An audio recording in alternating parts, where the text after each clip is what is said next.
and okay, let's start then.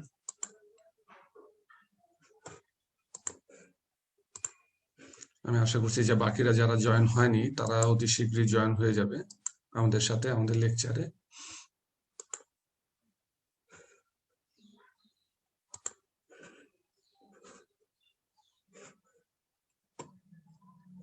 So আমি যেটা বলছিলাম যে আজকে আমরা দুইটা ডিজিজ নিয়ে আলোচনা করব। সেই দুইটা ডিজিজের একটা হলো ডার্মাটোফিলোসিস। ডার্মাটোফিলোসিস একটা ব্যাকটেরিয়াল ডিজিজ এবং এটাকে অনেক সময় কনফিউজড করা হয় অনেকটা ফাঙ্গাসের মতো দেখতে, তারা অ্যাক্টিনোমাইসিটস এর মতো, তাই এদেরকে অনেক সময় মাইকোটিক ডার্মাটাইটিসও বলা হয়ে থাকে। যেহেতু এরা স্কিনে লিশন করে সেই কারণে এদেরকে কিউটিনিয়াস বলা হয়, কিউটিনিও স্টেফাইনো ফাইলারিয়াসিস। এটা আনাদার একটা ফাঙ্গাল ডিজিজ, বাট এটাকে স্ট্রিপ্টো ট্রাইকোসিস বলা হয়ে থাকে। সেনকোবো ডিজিজ অফ ক্যাটেল, এটা হলো যে একটা লোকালাইজড নেম। তারপর হলো lumpy wool of sheep, lumpy wool disease, এটাকেও বলা হয় থাকে উলগুলো লাম্পির মতো হয়। আমরা দেখবো যে কেন এটাকে লাম্পি উল ডিজিজ বলা হয়। So let's start with that more description. আমার মনে হয় যে আমরা শুরু করতে পারি সেই ক্ষেত্রে। সো ডিজিজটা আসলে আমি বলছিলাম যে এটা একটা ব্যাকটেরিয়াল ডিজিজ এবং এটা ওয়ার্ল্ড ওয়াইড ডিস্ট্রিবিউটেড এবং মোস্টলি দেখা যায় এটা ট্রপিক্সে। ট্রপিক্স বলতে বোঝা যায় যে নাতিশীতোষ্ণ আবহাওয়া, মানে আমাদের দেশের মতো যে দেশগুলোতে আবহাওয়া সেই দেশগুলোতেই আসলে এই ডিজিজটা বেশি দেখা দেয়। এবং এই ডিজিজটা অনেকটা তোমরা যদি দেখে থাকো যে অনেকেই কাজ করছো বা দেখছো যেটাকে আমরা lumpy kidney lumpy skin disease বলাই। হ্যাঁ, ওই স্কিন ডিজিজের মতো দেখতে অনেকটা, এবং এটাকে ক্যারেক্টারাইজড করা যায় এক্সিডেটেড ডার্মাটাইটিস উইথ স্ক্যাব ফর্মেশন, মানে পক্সের মতো হতে পারে, মানে লিশন যেহেতু স্ক্যাব ফর্ম করে। সো এটা মানে ডিজিজটা অনেকগুলো ডিজিজ যেগুলো ব্যাকটেরিয়া এবং ভাইরাস দ্বারা হয়ে থাকে সেগুলোর সাথে তোমাদেরকে ডিফারেন্সিয়াল ডায়াগনোজ করতে হবে, ঠিক আছে? তো এই জন্য এটা ইম্পর্টেন্ট কিভাবে তোমরা মোর সিগনিফিকেন্ট ক্লিনিক্যাল ফাইন্ডিং এর মাধ্যমে এবং সাইনের মাধ্যমে এটাকে ডায়াগনোজ করতে পারো। যেটা বলছিলাম এটা ওয়ার্ল্ড ওয়াইড ডিস্ট্রিবিউশন এবং হোস্ট রেঞ্জও ভেরি ওয়াইড। এটা cattle, sheep, goat, horse mostly affected হয় এবং পিগ, ডগ আর রেয়ারলি অ্যাফেক্টেড হয়, ঠিক আছে? Sorry, cat rarely only. হ্যাঁ, এবং এটিকে আমি বলতেছিলাম যে কিউটিনিয়াস স্ট্রেপ্টোট্রাইকোসিসও বলা হয়ে থাকে ক্যাটেল, শিপ, গোটে, যেহেতু হলো স্ট্রেপ্টোট্রাইকোসিসের মতো এবং কিউটিনিয়াস লিশন করে, এবং লাম্পিউল ডিজিজ বলা হচ্ছে কিসে, শিপের ক্ষেত্রে। এবং হিউম্যান কেস এটা জোনোটিকের মতো অনেক সময় যে human case has been reported, যে হিউম্যান কেস গুলো মোস্টলি দেখা গেছে কখন, যখন এগুলো অ্যানিমেলকে যে ডিজিজ অ্যানিমেলকে ওনারা বা হ্যান্ডেলাররা হ্যান্ডেল করে, সেক্ষেত্রে এই ডিজিজ গুলোকে দেখা দেয়। ফর এটিওলজি আমি বললাম যে এটা একটা ব্যাকটেরিয়াল ডিজিজ এবং এটি একটি gram positive bacteria, non acid fast bacteria, facultative bacteria. So it's Dermatophilus congolensis, যেটা মেইন ব্যাকটেরিয়া কজাল এজেন্ট। এবং এদের দুই ধরনের হয়ে থাকে। আসলে ব্যাকটেরিয়াটা ফাঙ্গাল টাইপই, এই জন্যই আসলে এদেরকে সিনোনিমাসলি ফাঙ্গাল মাইক্রোটাইটিক না মাইক্রোটিক ডার্মাটাইটিসও বলা হয়ে থাকে। সো এরা ফিলামেন্টাল হাইফি টাইপ, হ্যাঁ, এবং যে মর্টাল জোস্পোর তৈরি করে, এবং ফ্লাজেলেটেড জোস্পোর, যেগুলো হলো তোমার হলো ভেরি ডরমেন্ট করে, মানে মানে আনফেভারেবল কন্ডিশনে, এবং যেটা বলছিলাম very resistant to high temperature. So temperature এদের কোনো ক্ষতি করতে পারে না।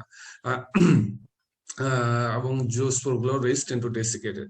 সো আমরা বেশি ডিটেলস যাব না ইটিওলজিতে, কারণ তোমাদের কোর্সের সাথে আমাদের নতুন কোর্স কারিকুলাম আপগ্রেডেশনের কথা চলছে, এবং সেখানে আমরা বরাবরই একটা বিষয় আসছে এখন যে আমাদের যে কোর্সগুলো রিপিটেশন, মানে তোমাদের যে ওভারল্যাপিং যে জিনিসগুলো, এগুলো না করে কোর্সের কন্টেন্ট মানে কমানোর জন্য যেটা বলা হচ্ছে। বাট যেহেতু কথা চলে যে মেডিসিন এমন একটা সাবজেক্ট যেখানে সব কথাগুলো, সব টপিক গুলো তোমার প্যাথোলজিও চলে আসে, মাইক্রোবায়োলজি চলে আসে, তারপর হলো তোমার অ্যানাটমিও চলে আসে, বাট আদার পিপলস ওপিনিয়ন, যে আমরা সেগুলোকে প্রাধান্য না দিয়ে কোর্সগুলোকে হয়তো বা তোমার হলো যে morally diagnostic and treatment type এবং এপিডেমিওলজিক্যাল আসপেক্টে মানে মানে ইয়ে করার জন্য, কন্ডাক্ট করার জন্য, যেহেতু যে তাতে তোমাদের হয়তো কোর্স লোড কমবে, বাট অ্যাগেইন মানে তোমাদেরকে এগুলো জানতে হবে। আমরা আমাদের ক্লাসের মধ্যে কমাইতে পারবো, বাট তোমাদেরকে জানতে হবে। হ্যাঁ, এবং one thing very happy to announce you, মানে শেয়ার করা যায় যে তোমাদের একটা ভেটেরিনারি এপিডেমিওলজি কোর্স যেটা তোমাদের নেই, এখন তোমরা পড়ছো না, আমরা ইনক্লুড চেষ্টা করছি যে তোমাদের সহযোগিতায় এবং বাকি মানে আমাদের ডিপার্টমেন্ট থেকে এবং দীন বিশ্বের সহযোগিতায় আমরা এই কোর্সটি হয়তোবা অতি শীঘ্রই নেক্সট সেশনের মধ্যে যদি ইনক্লুড করতে পারি, তাহলে হয়তোবা তোমাদের যে এই প্রত্যেকটা ডিজিজের মধ্যে যে এপিডেমিওলজি আলাদাভাবে পড়তে হচ্ছে, সেই জিনিসটা হয়তোবা তোমাদের আগে পড়ে ফেললে তোমাদের বোঝার অনেক সুবিধা হবে। সো এনিওয়ে, সো ইটিওলজি আমরা এতটুকুই বলবো। সো ইটিওলজি আমি জাস্ট অ্যাড করছি যে ব্যাকটেরিয়াটা দেখতে কেমন সেগুলো তোমাদের জন্য জানার জন্য। সো তোমরা যদি এখানে দেখতে পাও, তাহলে দেখো যে ব্যাকটেরিয়া গুলো গ্রাম নেগেটিভ, যেহেতু দেখো ইসোনোফিলিক স্টেইন অ্যাকসেপ্ট করতে, ক্রিস্টাল ভায়োলেট কালার, এবং অনেকগুলো রেল ট্র্যাক্টের মতো, যে প্যারালাল রেল ট্র্যাক্টের মতো দেখো, যে লং হাইফি টাইপের, ঠিক আছে।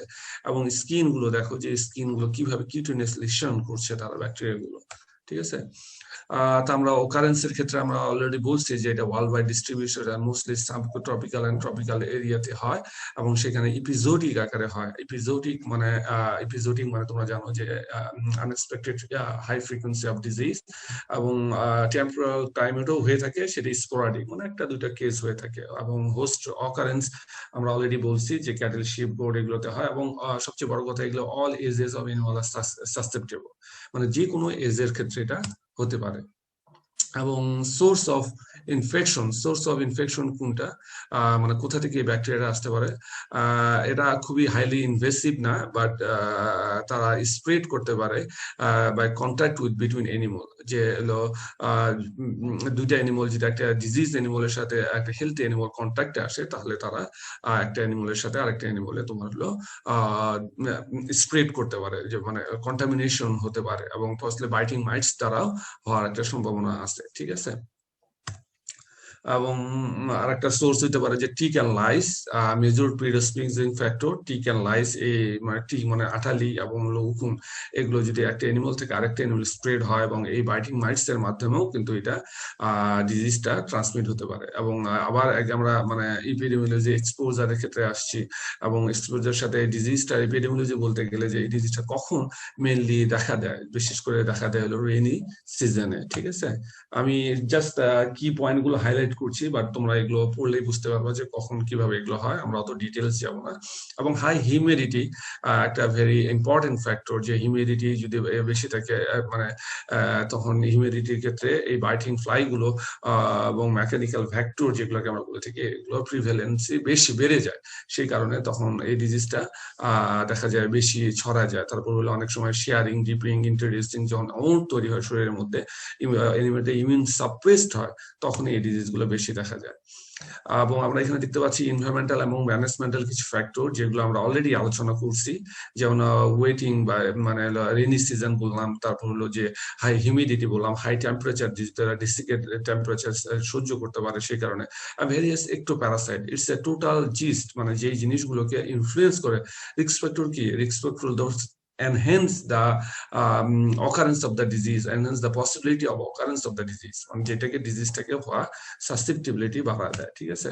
সো আমরা এখানে আমি এখানে যাব না, এগুলো তোমরা এগুলো সুন্দরভাবে দেখে পড়ে নিতে পারো, যে এনভায়রনমেন্টাল এবং ম্যানেজমেন্টাল রিস্ক ফ্যাক্টর যেগুলো, সেগুলো আমরা স্পিসিস ওয়াইজ আলোচনা করছি, কারণ শিপের এক ধরনের রিস্ক ফ্যাক্টর হতে পারে, তারপর ক্যাটেল, শিপ, গোটের এক ধরনের হতে পারে, কিন্তু মোস্ট ইন জেনারেল যে জিনিসগুলো আমি বললাম, যে biting mites, fly, high temperature, high humidity, এগুলোই কিন্তু, তারপর হলো যে মেকানিক্যাল শেয়ারিং, এগুলোই কিন্তু তোমার মোস্টলি রিস্ক ফ্যাক্টর হিসেবে কাজ করে এই ডিজিজটা ছড়ানোর জন্য। যে এই জিনিসগুলো কিন্তু এখানে একটু মোর ডিটেইল আলোচনা করা আছে, যেহেতু আমাদের সেই পরিমাণে সময় নেই, আমরা এই আলোচনাগুলোতে সংক্ষেপ করব। এবং প্যাথোজেনিক রিস্ক ফ্যাক্টরের মধ্যেও যে জিনিসটা বলা হচ্ছে যে external influence of the pH and moisture fluctuation, মানে সবগুলো মানে এই টেম্পারেচার মানে যদি পিএইচ যদি তোমার হলো কমে যায় তখন অ্যানিমেলটা সার্ভাইভ করতে পারে, বা হিউমিডিটি যদি কমে যায়, ময়েশ্চার যদি হিউমিডিটি কমে যায়, তখন কিন্তু এই ব্যাকটেরিয়াটা সার্ভাইভ করতে পারে না। সো এই জন্য এগুলো তোমার হলো ফেভারেবল টেম্পারেচার এবং পিএইচ এবং ময়েশ্চার লাগে ব্যাকটেরিয়া সার্ভাইভের জন্য। Economic importance, that's very important আসলে, যে ইকোনমিক ইম্পর্টেন্সটা কি। একটা ডিজিজ কখন তুমি গুরুত্ব সহকারে নিবা, যখন এটা ইকোনমিক্যালি ইম্প্যাক্ট থাকবে, বিশেষ করে তোমার হলো যে ফার্ম অ্যানিমাল মেডিসিনের ক্ষেত্রে, কারণ ফার্মটা করতেছি কিন্তু আমি ইকোনমিক বেনিফিটের জন্য। এখন এখানে যদি ইকোনমিক ইম্প্যাক্ট থাকে, তাহলে যদি মানে ডিজিজটা যে ইকোনমিক্যালি মানে বার্ডেন তৈরি করে, সেক্ষেত্রে কিন্তু আমাদেরকে এটা ডেফিনেটলি ভাবার বিষয়। সো এটার ক্ষেত্রে দেখতে পারো শিপের ক্ষেত্রে এটি highly economic disease, impactful disease, যেটা হলো যে 30% ভ্যালু অফ উল কমায় দেয়, যেহেতু ওটা হলো যে লাম্পি উল, উলের কোয়ালিটিটা নষ্ট করে দেয়, উলের মানে মানে উলের কোয়ালিটি ডিটোরেট করে এবং উল প্রোডাকশনও ডিটোরেট করে, ঠিক আছে। এবং সবচেয়ে বড় ইম্পর্টেন্ট, এবং শিপ, গোট, ক্যাটেল, যে কোনো এনিমালের ক্ষেত্রে হাইড বা স্কিনের যে একটা কোয়ালিটি আছে সেটা সম্পূর্ণভাবে নষ্ট করে দেয়, স্কিনটার কোয়ালিটিটা ডিটোরেট করে। সো ওই জন্য স্কিন ভ্যালু, যেটা স্কিনটা বিক্রি করলে যে পয়সাটা পাওয়া যেত বা মানে ফিনান্সিয়াল বেনিফিটটা হতো, সেটা কমে যায়। এবং ক্যাটেলের ক্ষেত্রে অনেক সময় ডাইরেক্ট এনিমাল লস, ডেথ হতে পারে। তারপর হলো মানে তারপর হলো যে serve reproductive purpose, reproductive failure দেখা দিতে পারে। তারপর হলো যে এনিমালের ইমিউন সাপ্রেসড হতে পারে, মিল্ক প্রোডাকশন কমে যেতে পারে। তারপর ড্রাফট পারপাসে যে ইউজ করা হয় এনিমালকে, সেটাও অনেক সময় লস হতে পারে। এবং জেনেটিক ইম্পর্টেন্স, যেটাকে আমরা বলতেছি যে জেনেটিক ইম্পর্টেন্স কেন এই ডিজিজটা, যেহেতু এটা হিউম্যানে ট্রান্সমিট হতে পারে, এবং কাদের ক্ষেত্রে এটা, যে যারা এনিমেল গুলো হ্যান্ডেল করে তাদের ক্ষেত্রে কিন্তু এই রোগটা সবচেয়ে বেশি ট্রান্সমিট হওয়ার সম্ভাবনা থেকে থাকে। এবং अगेन যে প্যাথোজেনেসিস কিভাবে রোগটা ট্রান্সমিট হচ্ছে, কিভাবে রোগটা ডিজিজ ইনকিউবেশন পিরিয়ড থেকে কিভাবে মানে ডিজিজটা প্রসিড হচ্ছে, সেই জিনিসটা নিয়ে আলোচনা করা। সো আমরা মেডিসিনে এখন এটা নিয়ে আলোচনা করবো, but you need to know definitely, হ্যাঁ, তোমাদেরকে এটা জানতে লাগবে। এখন আমরা যেটা আলোচনা করবো সে ক্লিনিক্যাল ফাইন্ডিংস নিয়ে, এবং যেটা খুবই ইম্পর্টেন্ট, যে একটা ডিজিজ তুমি কিভাবে ডায়াগনোসিস করবা ক্লিনিক্যাল ফাইন্ডিংস এর মাধ্যমে। অ্যাগেইন আমরা প্রিন্সিপাল অফ ডায়াগনোসিস ফলো করব, যে ডিজিজটা হিস্ট্রি নিব, যে এই ডিজিজটা পূর্বে ছিল কিনা। কারণ আমি এই জিনিসগুলো কিন্তু বারবার মানে তোমাদের স্লাইডে নিয়ে আসছি না, ঠিক আছে, কিন্তু তোমাদেরকে ওই জিনিসটাই ফলো করতে হবে। হ্যাঁ, বারবারই একই কথাই বলি আমি প্রতিদিনই, কিন্তু তারপরও দেখবা যে তোমরা ভুল করবা, যেভাবে আমি স্লাইডে দিছি সেইভাবেই তোমরা লিখে দিবা, কিন্তু আমি এটাকে একসেপ্ট করব না। কারণ একটা ডিজিজ যখন ডায়াগনোসিস আমি পরীক্ষার খাতায় দিব, তখন তোমাকে ডেফিনেটলি তোমাকে প্রিন্সিপাল অফ ডায়াগনোসিস ফলো করতে হবে। কারণ তোমরা যদি পরবর্তীতে বলো যে না স্যার আমাদের স্লাইডে আছে এইভাবে, হ্যাঁ আপনি এইভাবে দিচ্ছেন, আমি কিন্তু সেটা একসেপ্ট করবো না। কারণ আমি লেকচারও রেকর্ড করছি, আমি তোমাদেরকে তখন জাস্ট আমি তোমাদেরকে লেকচার গুলো সেন্ড করবো, তখন আমি ঠিক আছে আমি স্লাইডে দেইনি, বাট আমি কিন্তু বারবারই তোমাদেরকে এমফাসিস দিচ্ছি, বলছি যে কোনো ডায়াগনোসিস এর ক্ষেত্রে বিশেষ করে এবং ট্রিটমেন্টের ক্ষেত্রে তোমাদেরকে principal of diagnosis, principal of treatment follow করতে হবে। তার মানে যে স্টেপ ওয়াইজ ডায়াগনোসিস করতে হবে, স্টেপ ওয়াইজ ট্রিটমেন্টে প্রসিড করতে হবে। সো ডায়াগনোসিসের যে ক্ষেত্রে যদি আমরা বলি ক্লিনিক্যাল হিস্ট্রির ক্ষেত্রে কি হতে পারে, সিজন হতে পারে, এনভায়রনমেন্টাল ভেরিয়েবল যেগুলো আছে সেগুলো নিতে হবে, হিস্ট্রি নিতে হবে যে আশপাশে কোনো ফার্মে হয়েছে কিনা, আশপাশে কোনো এনিমেলে হয়েছে কিনা, তারপর হলো যে পূর্বে কখনো হয়েছিল কিনা, কোন ধরনের এজে হচ্ছে অ্যানিমালটা, মানে কোন এজটা বেশি সাসেপ্টেবল। হ্যাঁ, যদিও সব এজেই হয়, তারপর হলো যে দেখা যাচ্ছে বিশেষ করে হেলথি অ্যানিমাল গুলোতে এই ডিজিজটা বেশি হয়, ঠিক আছে। তো এটা একটা ইম্পর্টেন্ট বিষয়। সো তারপর ক্লিনিক্যাল সাইনের পর প্রেজেন্টিং সাইন দেখতে হবে, যে অ্যানিমাল গুলো প্রেজেন্টিং সাইন কি আছে। তারপর হলো যে প্রেজেন্টিং সাইনের মধ্যে আমরা এখন এটা নিয়ে আলোচনা করবো, যে প্রেজেন্টিং সাইন অ্যানিমাল গুলোতে গ্রস এক্সামিনেশনের মাধ্যমে আমরা কি পাবো অ্যানিমালটাতে, হয়তো বা ডেফিনেটলি এটা ব্যাকটেরিয়াল ডিজিজ। আমি একই জিনিস আবার বলছি যে যে কোনো ইনফেকশাস ডিজিজ এর ক্ষেত্রে ফিভার পাবা, হ্যাঁ, এবং যদি নন ইনফেকশাস হয় ফিভার পাবা না। সো ফিভার কিন্তু খুব common clinical sign, fever, anorexia, inappetence এই জিনিসগুলো থাকবে। কিন্তু এটা দিয়ে যে তুমি এটা রাইট, এটা দিয়ে লিখেই যে তুমি সব ডিজিজ শুধু এটা লিখে দিবা, বাট হলো যে মানে প্যাথোগনোমিক লিশন বা হলো যে মেইন সাইন, সিগনিফিকেন্ট সাইন সেগুলা না লেখা পর্যন্ত তোমরা কিন্তু ফুল মার্কস অ্যাচিভ করবা না। ঠিক আছে? শিপের ক্ষেত্রে তোমরা কি দেখবা? মোস্টলি যেটা দেখা যাবে lesion are mostly not visible.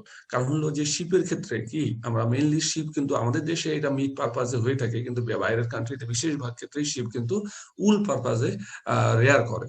So উল পারপাজে যখন হবে তখন ইভেন আমাদের দেশে উল পারপাজে মিট পারপাজ হলেও তাদের ফ্লিজ গুলো বড়, এবং এই কারণে স্কিনটা যে লিশনটা যেহেতু স্কিনে হয়, বেশিরভাগ ক্ষেত্রে তোমার স্কিনটা কিন্তু লিশনটা কিন্তু ওই উল দ্বারা ঢাকা থাকবে এবং ক্রাস তৈরি হবে, স্ক্যাব ফর্মেশন করবে, এবং সেগুলো যখন তুমি উলগুলো ফ্রিজগুলো অপোজিট ডিরেকশনে তুমি পালপেট করবে, অপোজিট ডিরেকশনে। হ্যাঁ, আমরা এটা কিন্তু জেনারেল মেডিসিনে দেখাচ্ছি যে অপোজিট ডিরেকশনে কিভাবে হেয়ারের এগেনস্টে আমরা পালপেট করতে পারি, এবং সেইভাবে তো করলে তখন তুমি দেখবা যে নডিউল দেখতে পারবা, স্ক্যাব ফর্মেশন করতে পারবা, বিভিন্ন স্টেজ গুলো দেখতে পারবা, ইরেগুলারিটি ফিল করবা।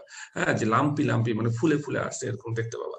হ্যাঁ, এবং ক্রাশ গুলো কি রাফলি সার্কুলার এবং ঠিক, এবং আপ টু 3 সেন্টিমিটার পর্যন্ত তোমার হলো লং হতে পারে, রাউন্ড হতে পারে, ডায়ামিটার হতে পারে, এবং হলো ডিস্টিংলি পিরামিড শেপ মানে হলো কনকেভ, ওই চামড়ার উপরে ফুলে থাকবে। ঠিক আছে? এবং মাজেল, ফেস, ইয়ার এবং স্ক্রোটাম রিজন, কোন রিজনটাতে হয় সেটা কিন্তু খুব ইম্পর্টেন্ট। হ্যাঁ, যে এক একটা ডিজিজ এগুলো কিন্তু এক একটা রিজনে হয়, যেগুলোতে তুমি দেখতে পাও মাজেল, ফেস, ইয়ার, স্ক্রোটাম এগুলোর মধ্যে তোমার হলো দেখা যায়। এবং হেভি মর্টালিটিস দেখা যায় ইয়াং ল্যাম্পের ক্ষেত্রে, যখন মানে আর্লি এজে হয়ে থাকে তখন কিন্তু বেশি মর্টালিটি দেখা যায়। তো এটা একটা ইম্পর্টেন্ট বিষয়। যে দেখো এখানে আমরা দুটা পিকচার ইনক্লুড করছি। এখানে যদি তোমরা দেখতে পাও যে এই যে সাদা লিস্টটা দেখা যাচ্ছে, এটা স্কার টিস্যু ফর্ম করছে। হ্যাঁ, স্কার টিস্যু ল্যাম্পের ক্ষেত্রে স্কার টিস্যু ফর্ম করছে। তো লিস্টটা এখানে যদি দেখো ফ্রিজ গুলো মানে উল গুলো কত বড় বড়, এটা যদি উলগুলো না সরাও তাহলে কিন্তু এইভাবে দেখতে পাবা না। হ্যাঁ, যেমন এখানেও আছে। ঠিক আছে? তারপর এইখানে দেখো যে এইখানকার উলটা দেখো। হ্যাঁ, এবং এইখানকার উলটা দেখো, শেয়ার করছে কিন্তু এই উলটা ম্যাটেড হয়ে গেছে, লাম্পি লাম্পি হয়ে গেছে। হ্যাঁ, কিন্তু এইখানকার গুলো দেখো যে মানে ফ্রেশ, মানে হলো যে সিল্কির মতো আছে। কিন্তু এটা দেখো যে তোমার হলো জটলা পাকায় গেছে, এক জায়গায় হয়ে গেছে। So that's very important. তোমরা তখন যখন এইখানকার স্কিনে গুলো সরাই দেখবা তখন দেখবা যে ম্যাটেড ফর্ম করছে, এখানে এইভাবে দেখতে পাবা। ক্যাটেলের ক্ষেত্রে খুবই ইম্পর্টেন্ট বিষয়। ক্যাটেলের ক্ষেত্রে কিভাবে আমরা করতে পারি সেম, যে হেয়ার ম্যাটেড মানে হলো আমি যে জিনিসটা দেখাইলাম এখনই তোমাদেরকে, এই যে ম্যাট ফরমেশন আমরা ক্যাটেলও দেখবো। এই যে ম্যাট ফরমেশন করছে, ম্যাটেড হেয়ার ক্রাস্ট ফরমেশন করবে, 3টে স্টেজে হয়ে থাকে। Hair matted together as a paint brush lesion. Paint ব্রাশটা কি? পেইন্ট ব্রাশ যে তোমরা যদি কেউ পেইন্টিং করে থাকো, তো পেইন্ট ব্রাশের মাথার চুলগুলো যখন যে পেইন্টটা নেও তখন কি হয়, তোমার হলে দেখবে যে চুলগুলো মানে পেইন্টের যে ফাইবার গুলো আছে সবগুলো একসাথে ম্যাটেড হয়ে থাকে, হ্যাঁ, এক হয়ে থাকে। তো তখন সেটা কিন্তু পেইন্ট ব্রাশ লিশন হয়ে যায়। তারপর হলো তার পরের স্টেপ হলো ক্রাস্ট অথবা স্ক্যাব ফরমেশন করবে। যে তোমরা যদি পক্স দেখে থাকো, কারো যদি পরিবসন্ত হয়ে থাকে, হ্যাঁ, তোমরা এটা ইজিলি দেখতে পাবা যে কোন বা তোমাদের শরীরে যখন একটা ওন্ডের পরে কি হয়, স্কার টিস্যু ফরমেশন করে, স্কার টিস্যু ফরমেশনের পরে স্ক্যাব ফরমেশন করে। ঠিক আছে? যে একটা উপরে ডেড স্কিন দ্বারা একটা স্ক্যাব ফরমেশন দিয়ে যায়, আলটিমেটলি খসে পড়ে যায়। এবং এটা accumulation of কিউটিনাস keratinised material forming Wars like lesion, মানে ওয়ার্স এর মতো উপর একটা লিশনের মতো তৈরি হয়, যেটাকে তোমার হলো 0.5 থেকে 2 সেন্টিমিটার বা 3 সেন্টিমিটার ডায়ামিটার পর্যন্ত এটা হতে পারে। তারপর স্যার টিপিক্যালি এরা কি হবে, lesion consist of rest ম্যাটেড tuft of hair, rest ম্যাটেড tuft of hair. আমরা দেখবো এখন, মানে আমরা যদি এখানেই আছে। হ্যাঁ, এই যে দেখো, যদি রেইজড ম্যাটেড টাফট অফ হেয়ার, এই যে দেখো যে লিশন গুলো যে দেখতে পারো, যে এই যে লিশন গুলো যেটা বলা হচ্ছে যে এটা কি স্ক্যাব ফরমেশন করে স্কিনের উপরে 2 থেকে 3 সেন্টিমিটার ডায়ামিটার উপরের দিকে ফুলে থাকবে, কনকেভ মানে উত্তাল হয়ে থাকবে। ঠিক আছে? যে এটা কিন্তু ফুলে আছে, দেখো এই স্কিন এখানে দেখো, এখানে দেখো, বাট এখানে দেখো যদি দেখতে পাও এই লিশন গুলো কিভাবে হয়ে আছে এনিমালের ক্ষেত্রে। সেম এই যে ম্যাট ফরমেশন করছে হয়তো বললে এক এক জায়গায় যে স্কিনের মধ্যে পেইন্টেড ব্রাশ। ঠিক আছে? Painted brush lesion. হ্যাঁ, যে স্কিনের মধ্যে এগুলো কিন্তু ফুলে ফুলে আছে, তোমার ম্যাটেড ফর্ম করছে। অনেক সময় পায়ে হয়, কিন্তু যে পায়ের মধ্যে ল্যাসারেশন আলসারেশন দেখতে পাবো আর্লি স্টেজে। এবং ম্যাটেড যদি হেয়ার ফলিকল গুলো লম্বা থাকে তাহলে তোমরা এটা দেখতে পাবা। এই যে এনিমেলের মধ্যে এটার মধ্যে অতটা ভিজিবল না, বাট এটার মধ্যে কিন্তু উপরে স্কিনে সম্পূর্ণভাবে আছে। হ্যাঁ, তো এটা দ্বারা আমরা এটা আইডেন্টিফাই করতে পারি। So that's are pretty important. আমার মনে হয় যে তারপর হলো ওয়ার্স্ট লেগ লিশন এবং ডেইরি কাউ প্রেজেন্ট করে পারপুলার ক্লাস্টেড লিশন, যেগুলো আডারের মধ্যেও হতে পারে। এবং কোথায় কোথায় মেইনলি দেখা যাচ্ছে head, dorsal surface of the neck, body and upper lateral surface of the neck and chest. তাহলে মনে হলো হেড, নেক, বডি অ্যান্ড চেস্টের মধ্যেই কিন্তু মেইনলি ক্যাটেলের মধ্যে এটা দেখা দেয়। এবং হলো পার্সিউল, প্যাপুল, এইভাবে যেগুলো তোমার গ্রিজি এক্সিউডেড থাকতে পারে, তারপর স্ক্যাপ ফরমেশন থাকতে পারে, এই কথাগুলো এখানে কিন্তু ক্যাটেলের ক্ষেত্রে এই স্পেসিফিক সাইনগুলো বলা আছে, ঠিক আছে। এবং ডার্মাটাইটিস হবে ডেফিনেটলি, যেটা স্কিনে হচ্ছে। ডার্মাটাইটিস এর পরে কি হলো, ক্রাস্ট ফরমেশন করবে, ক্রাস্ট ফরমেশন করে তারপর হলো প্যাপুল, পার্সিউল, তারপর স্ক্যাপ ফরমেশন, যেগুলো পক্সের মতো অনেকটাই তোমার হলো যে আলটিমেটলি তার বডি থেকে রিমুভড হয়ে যাবে। এবং ইয়ং কাফের ক্ষেত্রে এটা একটা ইম্পর্টেন্ট। ইয়ং কাফের ক্ষেত্রে কোথায় দেখা দিবে, যে ইনফেকশনটা কমেন্টস করবে অন দ্য মাজেল থেকে, তোমার হলো মাউথ থেকে তোমার এটা দেখা দিবে। এবং অনেক সময় ইনফেক্টেড আডারে যদি থাকে, আডার থেকে মাউথে ধরবে। কারণ হলো যখন সাকলিং করবে অ্যানিমেলটা, যদি ড্যামটা মানে মায়ের যদি তোমার হলো ইয়ে থাকে, যে আডারে ইনফেকশন থাকে, তো আডার থেকে মাউথে যখন সাকলিং করবে, তখন মাজেলটা আডারে ঘষা খাওয়ার কারণে তখন ডাইরেক্ট কন্ট্যাক্টের মাধ্যমে কিন্তু মাউথে চলে আসবে। দেখো এটা একটা কিন্তু কোশ্চিন এখানে চলে আসতে পারে, যে ডার্মাটোফিলোসিস এর ক্ষেত্রে, হ্যাঁ, কাফের ক্ষেত্রে মোস্ট প্রবাবল ওয়ে কোনটা মাদার থেকে, ড্যাম থেকে কাফে আসার জন্য। হ্যাঁ, তো হচ্ছে ডিউরিং সাকলিং এর সময় আডার যদি ইনফেক্টেড থাকে, তাহলে কাফে মাজেল ইনফেক্টেড হতে পারে, ঠিক আছে। তো এইভাবে কিন্তু ভাইবা বোর্ডে কোশ্চেন গুলো আসতে পারে। এখানে হর্সের ক্ষেত্রে, আমাদের হর্স যেহেতু আমাদের দেশে নাই, তারপর আমি এখানে হর্সে দিচ্ছি প্রিটি মাচ একই রকম। তোমরা এগুলো দেখলে একই কথাগুলো কোথায় কোথায় হবে, সেই জিনিসগুলো এখানে বলা আছে, যে কোন কোন এনিমালের কোন কোন কোথায় মাজেল স্প্রেডিং টু দ্য আইস, অনেক সময় আইসে আসবে, মানে ল্যাক্রিমেশন থাকতে পারে। সো একটা এনিমালে কিন্তু কিছু কিছু সাইন ডিফারেন্ট, যে একই ধরনের সাইন পাবা তা না। আমার হ্যাঁ, স্কিনে একই ধরনের সাইন পাবা, তারপর সাথে সাথে কিন্তু আদার কিছু যে যেমন হলো যে ল্যাক্রিমেশন হচ্ছে, এখানে আই কন্ট্যাক্ট হচ্ছে, অন্য এনিমেলে কিন্তু আই সাইডে কিন্তু অতটা হয় না, কিন্তু হলো ক্যাটে হর্সে কিন্তু আই এর পাশে যেহেতু হেয়ার থাকে, সেখানে হয়ে দেখা দেয়। হ্যাঁ, এই যে হর্সের ক্ষেত্রে তোমরা দেখো যে ঠিক পেইন্ট ব্রাশ লাইক, ঠিক আছে, যে সুন্দরভাবে দেখো যে পেইন্ট ব্রাশ লাইক তোমার হলো যে নডিল গুলো দেখা যাচ্ছে, ঠিক আছে, স্কিন গুলো পুরা, এই যে এখানে যেগুলো তো হয়েছে তোমার স্কিন সম্পূর্ণ উঠে, সরি, হেয়ার ফলিকল গুলো উঠে গেছে, রিমুভ হয়ে গেছে, যে এইখানে খাল খাল। আর এখানে অনেকটা হলো যে আর্লি স্টেজে তোমার স্ক্যাপ ফরমেশন করে ফেলছে, সরি লেট স্টেজে স্ক্যাপ ফরমেশন করে ফেলছে, যে হেয়ার ফলিকল গুলো উঠে গেছে। আর এটাও সিমিলার, যে তোমার হলো যে নডিল গুলো তোমার ইরেগুলার সারফেস তৈরি করছে বডি স্কিনের উপরে। সো সেম ওই জিনিসগুলাই বলা হচ্ছে এখানে হর্সের ক্ষেত্রেই।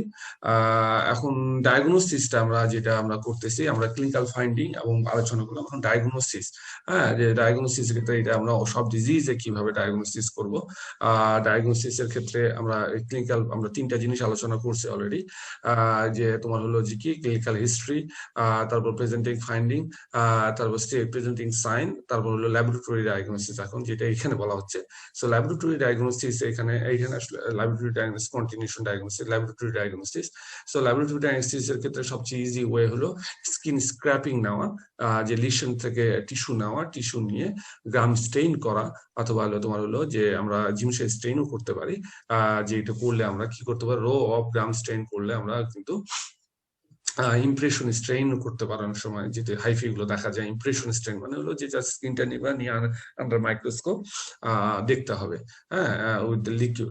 হ্যাঁ, তারপর আর এখানে হলো যে যদি গ্রাম স্টেইন করো, তা গ্রাম পজিটিভ কক্কাই।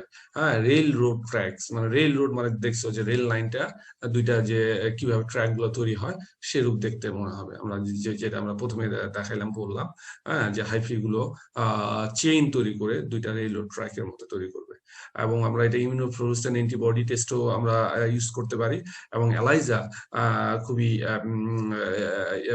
প্রমিনেন্ট অথবা অ্যাকসেপ্টেবল সেরোলজিক্যাল টেস্ট, তার মাধ্যমে আমরা এই ডিজিজটা ল্যাবরেটরি ডায়াগনোসিস যেগুলো বলছি আমি, কনফার্মেটরি ডায়াগনোসিস আমরা করতে পারি। সো লাস্ট স্টেপ হলো ডেফিনিট অথবা কনফার্মেটিভ ডায়াগনোসিস, সেটা আমরা করতে পারি। যেটা বললাম যে তোমার ডিফারেন্সিয়াল ডায়াগনোসিস ভেরি ইম্পর্টেন্ট এই ডিজিজটার ক্ষেত্রে। কি কোন কোন ডিজিজ গুলোর সাথে এটা কনফিউজড হতে পারে, কনফিউশন তৈরি করতে পারে, সেটা হলো যে রিং ওয়ার্ম, তারপর স্ট্রেপ্টোকক্কাল ডার্মাটাইটিস। বেসিক্যালি যে ডার্মাটাইটিস যেই সব ডিজিজ গুলোতে হয় সেই ডিজিজ গুলোর ক্ষেত্রেই কিন্তু হতে পারে। এগুলো লোকালাইজড ইনফেকশন না, বাট হলো যে জেনারেলাইজড যে ইনফেকশন গুলো হয় সেগুলোর ক্ষেত্রে। স্ক্যাবিস, ফাঙ্গাল ইনফেকশন, পেডিকুলোসিস, তার মানে মাইল্ড ইনফেকশন, ফ্রিজ রড শিপের ক্ষেত্রে হতে পারে, warts and lumpy skin disease in cattle যেটা বললাম, এবং গোট, শিপ এবং গোটে হলো যেটা হলো কন্টাজিয়াস একথাইমা অথবা আলসারেটিভ ডার্মাটাইটিস যেগুলো আছে সেগুলোর সাথেও কিন্তু এটা তোমার কনফিউশন তৈরি করতে হবে, তৈরি করতে পারে। সেক্ষেত্রে তোমাদেরকে সেই differentially diagnosed করতে হবে। So now we will talk about the treatment. I missed the hearing, but anyway, this is a treatment. So আমরা ট্রিটমেন্ট ক্ষেত্রে কি করতে পারি? সো ট্রিটমেন্টের ক্ষেত্রে আমরা ডেফিনেটলি মানে শিপের ক্ষেত্রে যদি আমরা কই, এই ডিজিজটা প্রিভেন্ট করার জন্য ব্যাকটেরিয়াল ডিপ আমরা ইউজ করতে পারি, যেটা খুবই হাই ট্রপিক্যালি। উলটাকে প্রিভেন্ট করার জন্য কোনো ব্যাকটেরিয়া থাকলে এটাকে ব্যাকটেরিয়াসাইডাল দ্বারা ডিপিং করলে, মানে ডিপিং করলে তোমার হলো ব্যাকটেরিয়া যদি থেকে তাহলে মারা যাবে। আবার যদি অনেক সময় যদি এনভেলটা হয়ে যায়, যেটা আমরা গ্রাম পজিটিভ বলতেছি, আমরা যেহেতু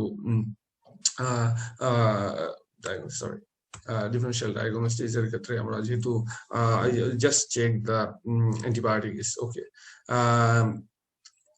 অ্যান্টিবায়োটিক বিশেষ করে যখন ডিজিজ হয়ে যাবে, হ্যাঁ, তখন কি ব্যাকটেরিয়াল ডিজিজ, এবং সেই ক্ষেত্রে আমাকে ডেফিনেটলি অ্যান্টিবায়োটিক দিতে হবে। এখন কি আমরা সবসময় বলছি প্রিন্সিপাল অফ ট্রিটমেন্টের ক্ষেত্রে treatment to the specific aetiological reason.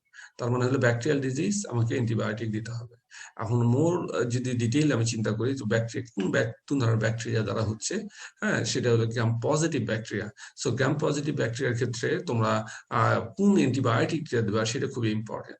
হ্যাঁ, যেটা হলো যে তোমার গ্রাম পজিটিভ ব্যাকটেরিয়া হলো গ্রাম তোমার হলো gram positive antibiotic those are very effective against gram positive bacteria, যেমন হলো পেনিসিলিন, স্ট্রেপ্টোমাইসিন, ইভেন অক্সিটেট্রাসাইক্লিন যদি বড় স্পেকট্রাম, বাট ইয়াতে কাজ করে। সো এবং আরেকটা যেটা বেসিস আছে যে হলো ফার্স্ট জেনারেশন থেকে থার্ড জেনারেশন অ্যান্টিবায়োটিক এতে যে যাব। আর সবচেয়ে ভালো হয় যদি আমরা অ্যান্টিব্যাকটেরিয়াল সেন্সিটিভিটি আমরা চেক করে নিতে পারি, অ্যান্টিবায়োটিক সেন্সিটিভিটি। হ্যাঁ, যদি যেটার প্রতি সেন্সিটিভ থাকবে, লেটেস্ট যেটা মানে লেটেস্ট মানে হলো যে মোর ওল্ড জেনারেশন যেটার প্রতি সেন্সিটিভ থাকবে সেটা দিয়ে আমরা ট্রিটমেন্ট করব। ঠিক আছে? তো এটা খুবই ইম্পর্টেন্ট আসলে। এই জিনিসটা তোমাদেরকে আমরা স্বাভাবিকভাবেই 401 বা ইস্তাফার্ম মেডিসিনের সাথে তোমাদের হলো প্র্যাকটিক্যাল থাকে, ক্লিনিক্যাল প্র্যাকটিক্যাল গুলোতে আমরা তোমাদেরকে এই অ্যাসাইনমেন্ট দিই একটা আসলে, যেখানে তোমরা যত বাংলাদেশে তোমরা, আমি আগের ক্লাসেও বলছি যে তোমাদের বড় ভাই থেকে পাবা, বা হলো তোমরা ক্লিনিক্সে থাকলে তোমরা বিভিন্ন ধরনের রিপ্রেজেন্টেটিভের কাছ থেকে তোমরা তাদের যে ফ্লায়ার গুলো আছে এগুলো কালেক্ট করবা, যে তাদের কি কি ধরনের অ্যান্টিবায়োটিক আছে, বা তাদের ওয়েবসাইট থেকেও পেতে পারো যে প্রত্যেকটা কোম্পানির কোন কোন অ্যান্টিবায়োটিক আছে, এবং এই যে অ্যান্টিবায়োটিক গুলো, কোন অ্যান্টিবায়োটিক তোমরা গ্রাম পজিটিভ এগেনস্টে কাজ করে, কোন অ্যান্টিবায়োটিক, এবং এগুলো ফার্মাকোলজিতে কিন্তু পড়ছো মোড অফ অ্যাকশনে, বা কোন অ্যান্টিবায়োটিক গুলো গ্রাম পজিটিভের ক্ষেত্রে কাজ করে, কোন অ্যান্টিবায়োটিক গ্রাম নেগেটিভের ক্ষেত্রে কাজ করে, কোনগুলো ব্রড স্পেকট্রাম, কোনটা ব্যাকটেরিওস্ট্যাটিক, আর কোনটা হলো ব্যাকটেরিওসাইডাল। কারণ এই জিনিসগুলো কিন্তু তোমাদের ইন্টারভিউতে বারবারই ধরা হবে। কারণ আমি জানি না যে তোমাদের সাথে ভবিষ্যতে মানে নিয়ার ফিউচার মানে হলো যে আমাদের যখন প্র্যাকটিক্যাল শুরু হবে তখন আবার এত ডিটেলস আলোচনা করার সুযোগ থাকবে কিনা। বাট অ্যাগেইন আমি এখানেই বলে দিতে চাই তোমাদেরকে যে এই জিনিসগুলো তোমরা কিছু কিছু জিনিস খুবই ইম্পর্টেন্ট, এবং এগুলো তোমরা লিস্ট আকারে পড়বা। যে লিস্ট যেমন হলো যে তোমাকে ইন্টারভিউতে ভেরি কমন জিজ্ঞেস করা হবে 5টা গ্রাম পজিটিভ ব্যাকটেরিয়ার নাম বলো, 5টা গ্রাম নেগেটিভ ব্যাকটেরিয়ার নাম বলো, হ্যাঁ, 5টা ভাইরাল ডিজিজের নাম বলো, 5টা ফাঙ্গাল ডিজিজের নাম বলো, ইকোনমিক্যালি ইম্পর্টেন্ট বাংলাদেশ কান্ট্রি রেসপেক্টে। হ্যাঁ, তারপর বলবো যে 5টা গ্রাম এমন 5টা অ্যান্টিবায়োটিকের নাম বলো যেগুলো effective against only gram positive ব্যাকটেরিয়ার ক্ষেত্রে। 5টা অ্যান্টিবায়োটিকের নাম হলো যেগুলো গ্রাম নেগেটিভ ব্যাকটেরিয়ার ক্ষেত্রে আমরা ইউজ করতে পারি। সেখানে কিন্তু যদি তুমি আবার হলো যে ব্রড স্পেকট্রাম বলে দাও, হ্যাঁ, একসেপ্টেড হবে, কিন্তু সেই লেভেলে একসেপ্টেড হবে না। কারণ তোমাকে যে স্পেসিফিক্যালি গ্রাম নেগেটিভের ক্ষেত্রে, স্পেসিফিক্যালি গ্রাম পজিটিভ ব্যাকটেরিয়ার ক্ষেত্রে আমরা বলা হয় জিজ্ঞেস করবো। তারপর যদি আমাদের কোশ্চেন এরকমও থাকবে যে তোমার 5টা অ্যান্টিবায়োটিক বলো, ব্রড স্পেকট্রাম অ্যান্টিবায়োটিক। ব্রড স্পেকট্রামের মধ্যে জিজ্ঞেস করবো 5টা ব্যাকটেরিওস্ট্যাটিক অ্যান্টিবায়োটিকের নাম বলো, 5টা ব্যাকটেরিওসাইডাল অ্যান্টিবায়োটিকের নাম বলো, যেগুলো হলো ব্যাকটেরিয়াকে কিল করবে, স্ট্যাটিকলি ইনহিবিট করবে আর এগুলো কিল করবে। সো তোমরা যখন এইভাবে জানবা তখন কিন্তু এই ট্রিটমেন্ট গুলো, যেমন আমি বলবো যে এখানে একটা ব্যাকটেরিওস্ট্যাটিক দিয়ে দাও, হ্যাঁ, তখন কিন্তু ব্যাকটেরিওস্ট্যাটিক একটা তুমি যেটা পাবা, তুমি জানো, তোমার কাছে জানা আছে, তুমি এটা দিয়ে দিবা। হ্যাঁ, এবং হলো যে অ্যান্টিবায়োটিক তোমাদের একটা লিস্ট করে বলবো, 10টা করে অ্যান্টিবায়োটিক, 10টা করে অ্যান্টিবায়োটিক, মানে বিভিন্ন ডিজিজ আমরা যে জিনিসগুলো মোস্ট কমনলি বলি, হ্যাঁ, যে তোমরা যদি দেখে থাকো যে লিস্ট অফ ডিজিজ, এগুলো কিন্তু অ্যাসাইনমেন্ট আকারে তোমাদের এটাতে থাকে যে 10টা অ্যান্টিবায়োটিকের নাম, তোমার 10টা গ্রাম অ্যান্টিবায়োটিক যেটা গ্রাম পজিটিভ ব্যাকটেরিয়া এগেনস্ট ইউজ করতে পারি, 10টা অ্যান্টিবায়োটিক যেটা gram negative bacteria against use করতে পারি, 10টা ব্যাকটেরিওস্ট্যাটিক, তোমরা যদি কথাগুলো লিখে নিতে চাও লিখে নিতে পারো, ঠিক আছে। হ্যাঁ, আমি এটা বলছি যে আদারওয়াইজ যদি রেকর্ড লেকচার পাও পরবর্তীতে, আমি জানি না তোমরা ডাউনলোড করতে পারবা কিনা, আমি দেখছি ফাইলগুলো অনেক বড়, সেই কারণে আমি তোমাদেরকে এখনো সেন্ড করতে পারছি না। But please write down this things, যে 10টা অ্যান্টিবায়োটিক যেটা হলো গ্রাম পজিটিভ ব্যাকটেরিয়া এগেনস্টে কাজ করে, 10টা অ্যান্টিবায়োটিক যেটা গ্রাম নেগেটিভ ব্যাকটেরিয়া এগেনস্টে কাজ করে, 10টা ব্যাকটেরিওস্ট্যাটিক অ্যান্টিবায়োটিকের নাম, 10টা গ্রাম স্ট্যাটিক ব্যাকটেরিওসাইডাল অ্যান্টিবায়োটিকের নাম। তারপর এটা অ্যান্টিবায়োটিক গেল, তারপর এরকম হলো 10টা অ্যান্টি ইনফ্লামেটরি ড্রাগ, হ্যাঁ, 10টা তারপর অ্যান্টি হিস্টামিনিক ড্রাগ, তারপর হলো 10টা তোমার হলো যে non steroidal anti inflammatory, steroidal anti inflammatory 10টা, তারপর হলো তোমার হলো যে কি লাক্সেটিভ, 10টা হলো সিডেটিভ, তারপর হলো 10টা হলো পেইন কিলার, হ্যাঁ, পেইন কিলারের নাম, তারপর হলো 10টা তোমার হলো ফ্লুইড থেরাপির নাম, ঠিক আছে। যে এই যে কয়েকটা আইটেম আমি বললাম, হ্যাঁ, তোমার হলো যে এগুলা কিন্তু যে কোনো ডিজিজ, তুমি দেখো আমরা আলোচনা করতে গেলে যে কোনো ডিজিজের ক্ষেত্রেই কিন্তু আমরা বলছি লাগবে। এবং এই যেগুলো আমি বললাম এগুলোর নাম এবং ডোজ, এবং হলো যেটা হলো ফার্মাকোলজিক্যাল ডোজ এবং ট্রেড ডোজ, এই অ্যান্টিবায়োটিক গুলোর মানে তোমার জেনেরিক নাম, যেমন হলো অক্সিটেট্রাসাইক্লিন, অক্সিটেট নামে পাওয়া যায়, অক্সিটেট হলো ট্রেড নেম, এবং হলো অক্সিটেট্রাসাইক্লিন হলো তোমার হলো জেনেরিক প্রোডাক্ট, ঠিক আছে, যে অ্যান্টিবায়োটিকের নাম।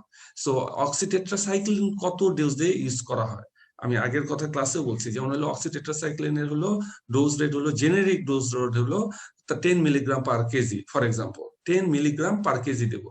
কিন্তু এটা কিন্তু তুমি প্রেসক্রিপশনে লিখতে পারবা না, হ্যাঁ, পরীক্ষার খাতায় ট্রিটমেন্টের ক্ষেত্রে লিখতে পারবা, কিন্তু প্রেসক্রিপশনে লিখতে গেলে ট্রেড প্রোডাক্টটা যেমন অক্সিটেট হিসেবে পাওয়া যায়, হ্যাঁ, তখন অক্সিটেটের ক্ষেত্রে কিন্তু তোমার হলো যে তখন আমরা কি দিই 1 ml পার 10 কেজি দিই, ঠিক আছে, ওইখানে 10 মিলিগ্রাম পার কেজি থাকতেছে, 1 ml পার 10 কেজি, তো 1 ml এর ক্ষেত্রে তোমার হলো যে 100 মিলিগ্রাম চলে আসলো পার 100 কেজি, ঠিক আছে। তো এই যে তোমাদেরকে তখন এটা এইভাবে লিখতে হবে, প্রেসক্রিপশন লিখতে গেলে 1 ml পার 10 কেজি অথবা হলো 5 ml, তো 1 ml পার 10 কেজি লিখতে পারবা না, বলবা যে তখন হলো যে লিখবা হলো 5 ml, অথবা না 1 ml পার 10 কেজি মানে হলো যে তখন 10 ml ইন্ট্রামাসকুলারলি, কোন অ্যান্টিবায়োটিকটা আগেন, কোন অ্যান্টিবায়োটিকটা কোন মানে ডোজে এবং বললাম এবং কোন রুটে দেওয়া হয়, ঠিক আছে, এবং প্রত্যেকটা ড্রাগ কোন রুটে দেওয়া হয়, এটা কি প্যারেন্টাল খাওয়ায় দেওয়া হয় যায় কিনা, এটা কি ইন্ট্রাভাস্কুলার ইনজেকশন দেওয়া যায় কিনা, ইন্ট্রামাসকুলার ইনজেকশন দেওয়া যায় কিনা, সাবকিউটেনিয়াস ইনজেকশন দেওয়া যায় কিনা, এই জিনিসগুলো তোমরা ভেরি ইজি, কিন্তু তোমরা যে এই যে তোমার হলো যে 50টার মতো বা 60টার মতো ড্রাগ হবে সবগুলা মিলায়, এবং এইটা যদি তোমরা মুখস্থ করতে পারো এবং যে জিনিসগুলো আমি বললাম এই জিনিসগুলো যদি জানতে পারো, তোমার যে কোনো মেডিসিন ডিজিজে যে কোনো মেডিসিন এই সাবজেক্ট গুলো তোমাদের হলো, এবং এটা হলো ডেইরি অ্যানিমালের ক্ষেত্রে এরকম একটা লিস্ট করবা, মানে ডেইরি মানে লার্জ অ্যানিমালের ক্ষেত্রে, ক্যাটেল, শিপ, গোট, বাফেলো, এগুলোর ক্ষেত্রে। একটা হলো যে কম্পেনিয়ন অ্যানিমালের ক্ষেত্রে লিস্ট করবা, মানে হলো ডগ ক্যাটের ক্ষেত্রে, হ্যাঁ, ডগ ক্যাট মানে স্মল অ্যানিমাল বা ডগ ক্যাটের ক্ষেত্রে, যে এগুলো বিশেষ করে হিউম্যান মেডিসিন দিয়ে আমরা ইউজ করি, হ্যাঁ, হিউম্যান মেডিসিন দিয়ে ইউজ করি। তাহলে তোমরা যে প্রত্যেকটা যদি ডোজ রেট ক্যালকুলেট করতে পারো, যে প্রত্যেকটা অ্যানিমালের বয়সটা কতটুকু, এজ না ওয়েট কতটুকু, তাহলে কতটুকু ডোজ লাগবে, হ্যাঁ, কতটুকু ওষুধ লাগবে।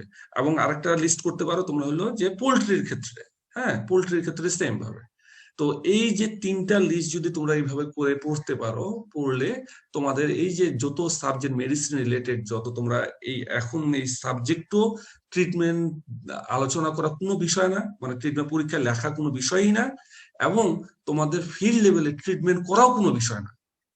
কারণ তুমি যখন চিন্তা করবে হ্যাঁ এটা ব্যাকটেরিয়া দ্বারা হয়েছে, আচ্ছা এই ব্যাকটেরিয়া দ্বারা ডিজিজ এটা হচ্ছে, তাহলে কি হলো আমাকে একটা অ্যান্টিবায়োটিক দিতে হবে। কোন অ্যান্টিবায়োটিক? এই যে এই ব্যাকটেরিয়া গ্রাম পজিটিভ ব্যাকটেরিয়া, তাহলে পেনিসিলিন দিতে পারি আমি। হ্যাঁ, অথবা পেনিসিলিন যদি রেজিস্ট্যান্ট হয় তাহলে অক্সিটেট্রাসাইক্লিন দিতে পারি। অক্সিটেট্রাসাইক্লিন যদি আবার রেজিস্ট্যান্ট হয় তাহলে সেফট্রিয়াক্সন দিতে পারি। তাহলে দেখো কত মজা। হ্যাঁ, এখানে অ্যান্টিহিস্টামিন টিস্যু রিঅ্যাকশন হচ্ছে, আমরা বলতেছি যে হ্যাঁ ঘা হয়েছে শরীরে, টিস্যু রিঅ্যাকশন, টিস্যু নষ্ট হয়েছে, তা একটা অ্যান্টিহিস্টামিনিক দিয়ে যেতে পারি, একটা হিস্টামিন দিয়ে দিই, হ্যাঁ অ্যান্টি ইনফ্লামেটরি ড্রাগ, হ্যাঁ হিস্টামাইসিন। তারপর হলো তোমার হলো যে বা একটা পেইন কিলার দিতে হতে পারে, একটা পেইন কিলার তাহলে কি কিটোপ্রোফেন দিলাম, নাসিক, হ্যাঁ তাহলে কিটোপ্রোফেন হলো কিটোফেন হিসেবে পাওয়া যায়। তো দেখো যে তুমি জানবা যে জাস্ট শুধু এই ডিজিজটাতে কি কি সিস্টেমে এফেক্ট করতেছে, কি কি ভাবে কোথায় লিশন করতেছে, বা কি করলে ট্রিটমেন্ট দিতে হয়, তখন ট্রিটমেন্টটা কত সোজা তোমার কাছে চলে আসবে। ঠিক আছে, প্রেসক্রিপশন লেখাটাও সোজা হয়ে যাবে, তোমার পরীক্ষার খাতায় ট্রিটমেন্ট লেখাটাও সোজা হয়ে যাবে, এবং তুমি এখন থেকে তুমি কিন্তু তখন দেখবা যে মোটামুটি নিজেদের আশপাশে, যদিও রেজিস্টার ভেটেরিনারিয়ান ছাড়া প্র্যাকটিস করা যাবে না, বাট তুমি কিন্তু অ্যাডভাইস করতে পারবা। ঠিক আছে, তো এই জিনিসটা তোমরা ডেফিনেটলি করার চেষ্টা করবে। আমি যেটা বললাম যে লিস্ট আকারে সেটা আমরা অ্যাসাইনমেন্ট, তোমার হলো যখন প্র্যাকটিক্যাল চালু হবে তখন তোমাদেরকে ডেফিনেটলি অ্যাসাইনমেন্ট হিসেবে দেওয়া হবে, কিন্তু সেই সময় কতটুকু সময় পাবা না পাবা, কিন্তু এখন থেকে যদি এই প্রত্যেকটা সাবজেক্ট সহজ করে পড়ার জন্য এবং ট্রিটমেন্টের সাথে পরিচিত হওয়ার জন্য তোমরা চেষ্টা করে থাকো, তাহলে এর থেকে সহজ উপায় আর নাই। ঠিক আছে, সো অ্যান্টিবায়োটিক ট্রিটমেন্ট আমরা এখানে অনেক সময় নষ্ট করে ফেললাম। সো ট্রিটমেন্ট যেটা বললাম যে অ্যান্টিবায়োটিক দিয়ে আমরা ব্যাকটেরিয়াল ডিপ দ্বারা বা অ্যান্টিবায়োটিক যেটা আমরা ইউজ করতে পারি, যেমন যে গ্রাম পজিটিভ ব্যাকটেরিয়া, গ্রাম পজিটিভ ক্ষেত্রে গেলে প্রোকেন পেনিসিলিন দিতে পারি কম্বাইন্ড উইথ স্ট্রেপ্টোমাইসিন। হ্যাঁ, এই কম্বিনেশন গুলা জানতে হবে তোমাদেরকে, যে কোন অ্যান্টিবায়োটিক দেখবা যে অ্যামোক্সিসিলিন ক্লাভেলিনিক অ্যাসিড, আবার স্ট্রেপ্টোমাইসিন উইথ পেনিসিলিন, মানে তোমরা তোমার এই যে ফার্মাকোলজিতে যেগুলো পড়ছো এগুলা, ঠিক আছে, যে হলো কি সিনার্জিস্টিক ইফেক্ট, অ্যান্টাগোনিস্টিক ইফেক্ট, মানে কোন দুইটা অ্যান্টিবায়োটিক একসাথে অ্যাড করলে এদের অ্যাকশনটা বাড়ে যায়, আবার দুইটা অ্যান্টিবায়োটিক একসাথে দিতে পারবো না, যেটা দিলে আবার হলো অ্যান্টাগোনিস্টিক মানে অ্যাডভার্স ইফেক্ট হবে, ক্ষতিকারক হবে। ঠিক আছে, পটেনশিয়েটেড সালফোনামাইড, যেমন সালফোনামাইড ট্রাইমিথোপ্রিন, দুইটা একসাথে দিলে এদের কার্যকারিতা, মুড অফ অ্যাকশন মানে ভেরি ইফেক্টিভ হয়। ঠিক আছে, সো এই হিসেবে তোমরা যেমন টেট্রাসাইক্লিন লং অ্যাক্টিং এর ক্ষেত্রে আমরা কি দিচ্ছি 20 মিলিগ্রাম পার কেজি হিসেবে দিব, বা ইরেথ্রোমাইসিন এগুলো 10 মিলিগ্রাম পার কেজি। সো এই তোমরা এই ট্রিটমেন্ট গুলো দেখে নিবা। ঠিক আছে, যেগুলো আমি বলছি ক্যাটেলের ক্ষেত্রে সেম। হ্যাঁ, টেম্পোরারি টেট্রাসাইক্লিন দ্বারা আমরা দিতে পারি। যে দেখো বডি ওয়েট, প্রত্যেকটা ড্রাগের কিন্তু একটা সেফটি মার্জিন আছে, যে 5 মিলিগ্রাম থেকে 10 মিলিগ্রাম, অথবা not more than 20 milligram per KG body weight যদি দাও, তাহলে এটা অ্যাডভার্স ইফেক্ট করবে। ঠিক আছে, তো টেট্রাসাইক্লিন মোর জেনারেলি আমরা 10 মিলিগ্রাম পার দেই, কিন্তু যদি এটা অনেক সময় কম হয়ে যায়, তখন কিন্তু আবার সাব ডোজে, মানে এটা ডিপেন্ড করে যে যখন রিপিটেড পার উইকলি দিচ্ছে। হ্যাঁ, বা অনেক সময় তোমার হলো যে কি, যদি এইখানে 5 মিলিগ্রাম যে 2 milligram per KG body wait দেয়, তাহলে অ্যান্টিবায়োটিকটা শরীরে কাজ করবে না, বাট এটা কিন্তু রেজিস্ট্যান্ট হয়ে যাবে। ঠিক আছে, সো এই জিনিসটাও কিন্তু তোমাদেরকে খেয়াল রাখতে হবে। again procaine parenteral procaine penicillin দেওয়া হচ্ছে, অথবা 2 dose of long acting tetracycline, মানে যেইটা তুমি প্রিফার করো, যেভাবে তুমি দিতে চাও। হর্সের ক্ষেত্রেও বলতেছি আমরা যদি ডিপিং সম্ভব হয় তাহলে ডিপিং করব, এবং হলো যে ইনফেক্টেড হয়ে গেলে অ্যাকিউট কেসে থাকলে আমরা কি পেনিসিলিন এবং কম্বিনেশন স্ট্রেপ্টোমাইসিন ইনজেকশন দিব হলো আইভি, এবং অ্যান্টিবায়োটিক ডোজ নরমালি আমরা 5 ডেজ থেকে 7 ডেজ কন্টিনিউ করবই। কন্ট্রোল কি, কন্ট্রোল করা মানে হলো যে এটা কন্ট্রোল করা মানে প্রিডিসপোজিং ফ্যাক্টর গুলোকে কন্ট্রোল করতে হবে, এবং প্রিডিসপোজিং ফ্যাক্টর গুলো কন্ট্রোল করলেই আমরা ডিজিজটাকে কন্ট্রোল করতে পারবো, প্রিভেন্ট করতে পারবো। তো আমরা অনেক সময় যদি ব্যাকটেরিসাইড করতে পারি অথবা ডিপিং করতে পারি, ঠিক আছে, যদি ভ্যাকসিন অ্যাভেলেবল থাকে, তাহলে আমরা এটাকে যে যেমন স্প্রেইং অর ডিপিং করা যাচ্ছে, এবং হলো 1% পর অ্যালাম বলে থাকে কি, পটাশিয়াম অ্যালুমিনিয়াম সালফেট, এটা দিয়ে অ্যালাম দ্বারা ডিপিং করা, যেটা যদি কোনো ইয়ে থাকে, ব্যাকটেরিয়া থাকে, সেটাকে ডিস্ট্রয় করা। ঠিক আছে, যে রেগুলার ডিপিং করা, শিপের ক্ষেত্রে রেগুলার ডিপিং করে, এবং যদি কোনো ভ্যাকসিন থাকে সেটাকে আমরা যদি ভ্যাকসিন অ্যাভেলেবল থাকে, সেই ক্ষেত্রে তোমরা ভ্যাকসিন গুলো ইউজ করতে পারবা। I believe that's all for this lecture. সেটা হলো যে ডার্মাটোফিলোসিস ইম্পর্টেন্ট আমাদের কান্ট্রি পার্সপেক্টিভ। হ্যাঁ, তোমাদের এটা জানাটা গুরুত্বপূর্ণ আমি মনে করি। So this is all about this lecture. Next we'll go for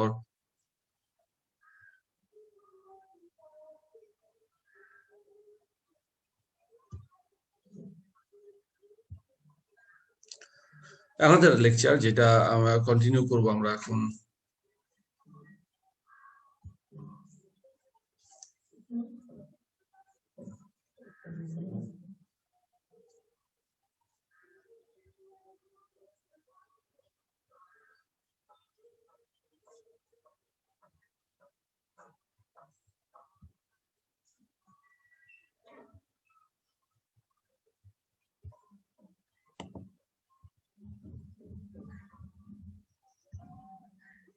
okay, that's the এন্টেরোটক্সিমিয়া। এন্টেরোটক্সিমিয়া এটাকে আমরা আরেকটা দিন ওভার ইটিং ডিজিজও বলা হয়ে থাকে। এন্টেরোটক্সিমিয়া সম্পর্কে আমরা এখন জানবো। এবং এন্টেরোটক্সিমিয়া বলতে গেলে প্রথমে এটা আরেকটা ক্লোস্ট্রিডিয়াল ডিজিজ, যে গত লেকচারে আমরা কিন্তু ক্লোস্ট্রিডিয়াল ডিজিজ কয়েকটি পড়েছি। সেটা হলো যে যেমন হলো কি ব্ল্যাক লেগ, ব্ল্যাক কোয়ার্টার পড়ছি আমরা, ক্লোস্ট্রিডিয়াম টিটানাস পড়ছি, তারপর ব্ল্যাক ক্লোস্ট্রিডিয়াম চুবি দ্বারা হয়ে থাকে, ক্লোস্ট্রিডিয়াম দেওয়া হয়ে থাকে। সো এটা হলো আমরা ক্লোস্ট্রিডিয়াম গ্রুপ অফ ডিজিজ গুলো আসলে খুব ইম্পর্টেন্ট। যেমন হলো টিটানাস একটা ক্লোস্ট্রিডিয়াম টিটানি দ্বারা হচ্ছে, তারপর হলো ব্ল্যাক কোয়ার্টার হলো ক্লোস্ট্রিডিয়াম চুবি দ্বারা হচ্ছে। হ্যাঁ, যে দুটো খুবই ইম্পর্টেন্ট। এবং আরেকটা হলো যে এটা এই ডিজিজটা বিশেষ করে গোটে ওভার ইটিং ডিজিজ বলে থাকি, বা এবং এটাকে বলে এন্টেরোটক্সিমিয়া। সেটা হলো যে শিপ গোটে এই ডিজিজটা খুবই ইম্পর্টেন্ট, খুবই ইম্পর্টেন্ট, এবং এটা পরীক্ষা আসার মতো ডিজিজ, যেটা তোমাদের হলো যে শিপ গোটের মধ্যে এটা প্রায় এটা হয়ে থাকে। এবং এই ডিজিজটাকে অনেক সময় এটাকে বলা হয় ওভার ইটিং ডিজিজ, মানে হলো যে শিপ গোট সবসময় খায়, যখন বেশি খায়, যে বেশি খেলেই যে হবে সেটা না, মানে হলো যে কিন্তু খাওয়ার নেচারের উপরেই কিন্তু এই ডিজিজটা হয়ে থাকে। এবং এই ডিজিজটা কি মানে যদি আমরা ইটিওলজি অন্যান্য নামগুলো জানার চেষ্টা করি, সেই যে এটিকে ওভার ইটিং ডিজিজ বলা হয়। তারপর পালপি কিডনি ডিজিজ বলা হয়। পালপি মানে হলো খুব ফ্রেজাইল হয়ে যায় কিডনিটা, সেই কারণে ব্র্যাক্সি লাইক ডিজিজ বলা হয়। এবং এটা মেইন কজাল এজেন্ট হলো ক্লোস্ট্রিডিয়াম পারফেনজিস। এবং কি হলো কে দ্বারা ক্লোস্ট্রিডিয়াম পারফেনজিস এর কিন্তু কয়েকটা টাইপ আছে, যেমন Clostridium পারফেনজিস A B C D, এবং এটা মেইনলি টাইপ সি এবং টাইপ ডি দ্বারা হয়ে থাকে এই ডিজিজটা। হ্যাঁ, সেটাই এখানে বলা হচ্ছে যে টাইপ সি এবং টাইপ ডি দ্বারা। এবং টাইপ সি এবং এই ডিজিজটা মেইনলি টক্সিন প্রডিউস করে, মানে ব্যাকটেরিয়া থেকে টক্সিনটাই হলো মেইনলি ইম্পর্টেন্ট। এবং এই ব্যাকটেরিয়াটা টক্সিন প্রডিউস করে, এবং কোন টক্সিন গুলো কে প্রডিউস করে এখানে লেখা আছে। যেমন type C mainly alpha toxin এবং বিটা টক্সিন প্রডিউস করে, আলফা টক্সিন এবং বিটা টক্সিন। এবং টাইপ ডি আলফা টক্সিন তৈরি করে, haemolytic toxin minor importance, but এগুলো মেইনলি হলো ইপসিলন টক্সিন, যেটা হলো তৈরি করে থাকে ইপসিলন টক্সিন। এটা খুবই ইম্পর্টেন্ট যে এই ডিজিজটাই কিন্তু main virulent, main dominant, প্রিডোমিনেটিং toxin. এই হিমোলাইটিক টাইপ ডি দ্বারা যে ডিজিজটা হয়ে থাকে সেটা ভেরি সিভিয়ার, সেখানে ইপসিলন টক্সিন তৈরি হয়ে থাকে। এবং ইটিওলজি যেটা বললাম, most common in sheep and goat এটা হতে পারে, but other including animal cattle সহ এটাতে হতে পারে। এবং আবার এখানে বলা হচ্ছে যেগুলো ওয়েল নারিশড এবং প্লেন নিউট্রিশনের মধ্যে, যেগুলো যে এনিমাল গুলো ওয়েল নারিশড মানে হেলথি, মানে হলো ভালো খাবার দেওয়া হয়, তাদের ক্ষেত্রে এই ডিজিজটা বেশি হয়ে থাকে। এবং প্রিডিসপোজিং ফ্যাক্টরের ক্ষেত্রে যেটা দেখা যায়, বলা যায় যে এগুলো হলো সিঙ্গেল ল্যাম্প 12 উইকস ওল্ড, মানে যেটা হলো যে 12 সপ্তাহের নিচে যে ল্যাম্প গুলো আছে বা ল্যাম্প বা কিড হয় সেগুলোর মধ্যে বেশি হয়। তারপর 1 থেকে 3 মান্থ নিচে যে কাপ আছে তো সেগুলোর মধ্যে বেশি হয়ে থাকে, ঠিক আছে। এবং যে এনিমাল গুলো ল্যাম্প এবং কিড গুলো এক্সেসিভ মিল্কিং করে বা মিল্ক কনজিউম করে, সেই ক্ষেত্রে, এবং with high quantities of grain, যদি গ্রেন বেশি খাবে এবং এক্সেসিভ মিল্ক বেশি খাবে, সে তাদের ক্ষেত্রে এটা কিন্তু হয়ে থাকে। এবং এই ডিজিজটার ক্ষেত্রে এলো যে কি হয়, মানে কনসিকুয়েন্স হিসেবে heavy infestation of gastrointestinal Parasite দ্বারা অনেক সময় এটা হলো যে হেভি ইনফেস্টেশন দেখা দেয়। তারপর যদি আমরা বলি যে এনিমেল গুলো মানে ডায়েটের ক্ষেত্রে যেটা বললাম, যেটা হলো হাই গ্রেইন ডায়েট খাবে, রিচ গ্রেইন ডায়েট খাবে উইথ লো ডাই ম্যাটার, মানে হে অথবা গ্রাস যেটাতে কম থাকবে ড্রাই ম্যাটার। হ্যাঁ, এবং যদি লুক্রেটিভ মানে তোমার হলো যে ফাইবার জাতীয় ডায়েট যদি কম খায় এবং হলো গ্রেইন মানে প্রোটিন কনসেন্ট্রেট ডায়েট যদি বেশি খায় সেটার মধ্যে হয়। এবং এটা কি করবে মেইনলি তোমার হলো পেরিস্টালসিসটাকে মানে পেরিস্টালসিস কি রুমের মুভমেন্টটাকে এটাকে কমায় দিবে। যে এনিমেলের মধ্যে রুমেন এগুলো কিন্তু প্রিডিসপোজিং হতে হয়, যদি রুমেন মুভমেন্ট কোনো কারণে কমে যায় সেক্ষেত্রেও কিন্তু এটা হতে পারে। ঠিক আছে, এখানে আরো ওরকম অনেকগুলো কারণ আছে, তোমরা এগুলো দেখে নিও। হ্যাঁ, ঠিক আছে, কি কি কারণে এটা হতে পারে প্যাথোজেনেসিস। আবার এগেইন ইন শর্ট আমি বলবো যে নরমাল সয়েলে থাকে এই ব্যাকটেরিয়াটা, এন্টেরোটক্সিমিয়া ব্যাকটেরিয়া, ক্লোস্ট্রিডিয়াম ব্যাকটেরিয়া, এবং সয়েল থেকে এটা এনিমেল ইন্টেস্টাইনে আসে, ইন্টেস্টাইনে আসে টক্সিন প্রডিউস করে, এবং টক্সিন প্রডিউস করলেই তোমরা কিন্তু ডিজিজটা তৈরি করে। এবং যে টক্সিন গুলা মেইনলি প্রডিউস করে যেটা আমরা বললামই অলরেডি, যে দুইটা toxin alpha alpha toxin beta toxin type C দ্বারা, এবং আলফা টক্সিন হিমোলাইটিক টক্সিন, এবং এপসিলন টক্সিন যে দুইটা হলো টাইপ ডি দ্বারা। এবং এপসিলন টক্সিন যেটা সেটা হলো ভাস্কুলার ড্যামেজ করবে, এবং ভাস্কুলার ড্যামেজ করলে কি হবে যে ভাস্কুলার পারমিএবিলিটি মানে টিস্যু পারমিএবিলিটিটা বাড়ায় দিবে, এবং অ্যাবজর্পশনটা বাড়ায় দিবে, এবং ব্রেইন ক্যাপিলারি থেকে ব্লাড ড্রেনেজটা ইজি হবে। তারপর ঠিক আছে, এপসিলন টক্সিন অলসো ব্রেইনের সাথে সাথে তোমার হলো লিভারে কাজ করে, এবং মেটাবলিজম লিভারে কাজ করলে কি হবে, এটা হলো যে লিভার গ্লাইকোজেন যেটা আছে মেটাবলিজমটিকে অল্টারেট করে দেয়, এবং অল্টারেট করে দিলে হাইপার গ্লাইসেমিয়া বাড়াই দিবে, বাড়াই দিলে হাইপার গ্লাইসেমিয়া হয়ে যাবে। হাইপার গ্লাইসেমিয়া যদি বেশি গ্লুকোজ যদি বাড়ে যায় তখন হলো গ্লাইকোচুরিয়া হবে, মানে ব্লাডে হাইপার গ্লাইসেমিয়া ব্লাডে গিয়ে বাড়ে গেল, আর গ্লাইকোচুরিয়া মানে ইউরিনের মাধ্যমে প্রচুর পরিমাণে গ্লাইকোজেন মানে সুগার বেরোয় আসবে। ঠিক আছে, সরি। তাহলে আমরা এটাকে যে ডায়াগনোসিস কিভাবে করতে পারি, আমরা ডায়াগনোসিস এর ক্ষেত্রে আমরা যে জিনিসটা অবশ্যই তোমার হিস্ট্রি ভেরি ইম্পর্টেন্ট। হিস্ট্রির ক্ষেত্রে আমরা আমি এখানে ক্লিনিক্যাল ফাইন্ডিং বললাম। আচ্ছা, let talk about the clinical finding first. যে পার অ্যাকিউট কেসে এনিমেলটা কি হবে, বেবিটা ডেড হতে পারে উইদাউট এনি সাইন, মানে তোমাকে সই করতে পারবে না, এবং অনেক দেখবে যে অনেক সময় এক্সেসিভ অ্যামাউন্ট অফ ফিড খাইছে, প্যালাটেবল ফিড যেটা শিপ এবং গোট দেখবে যে সবসময় খাইতেই থাকে।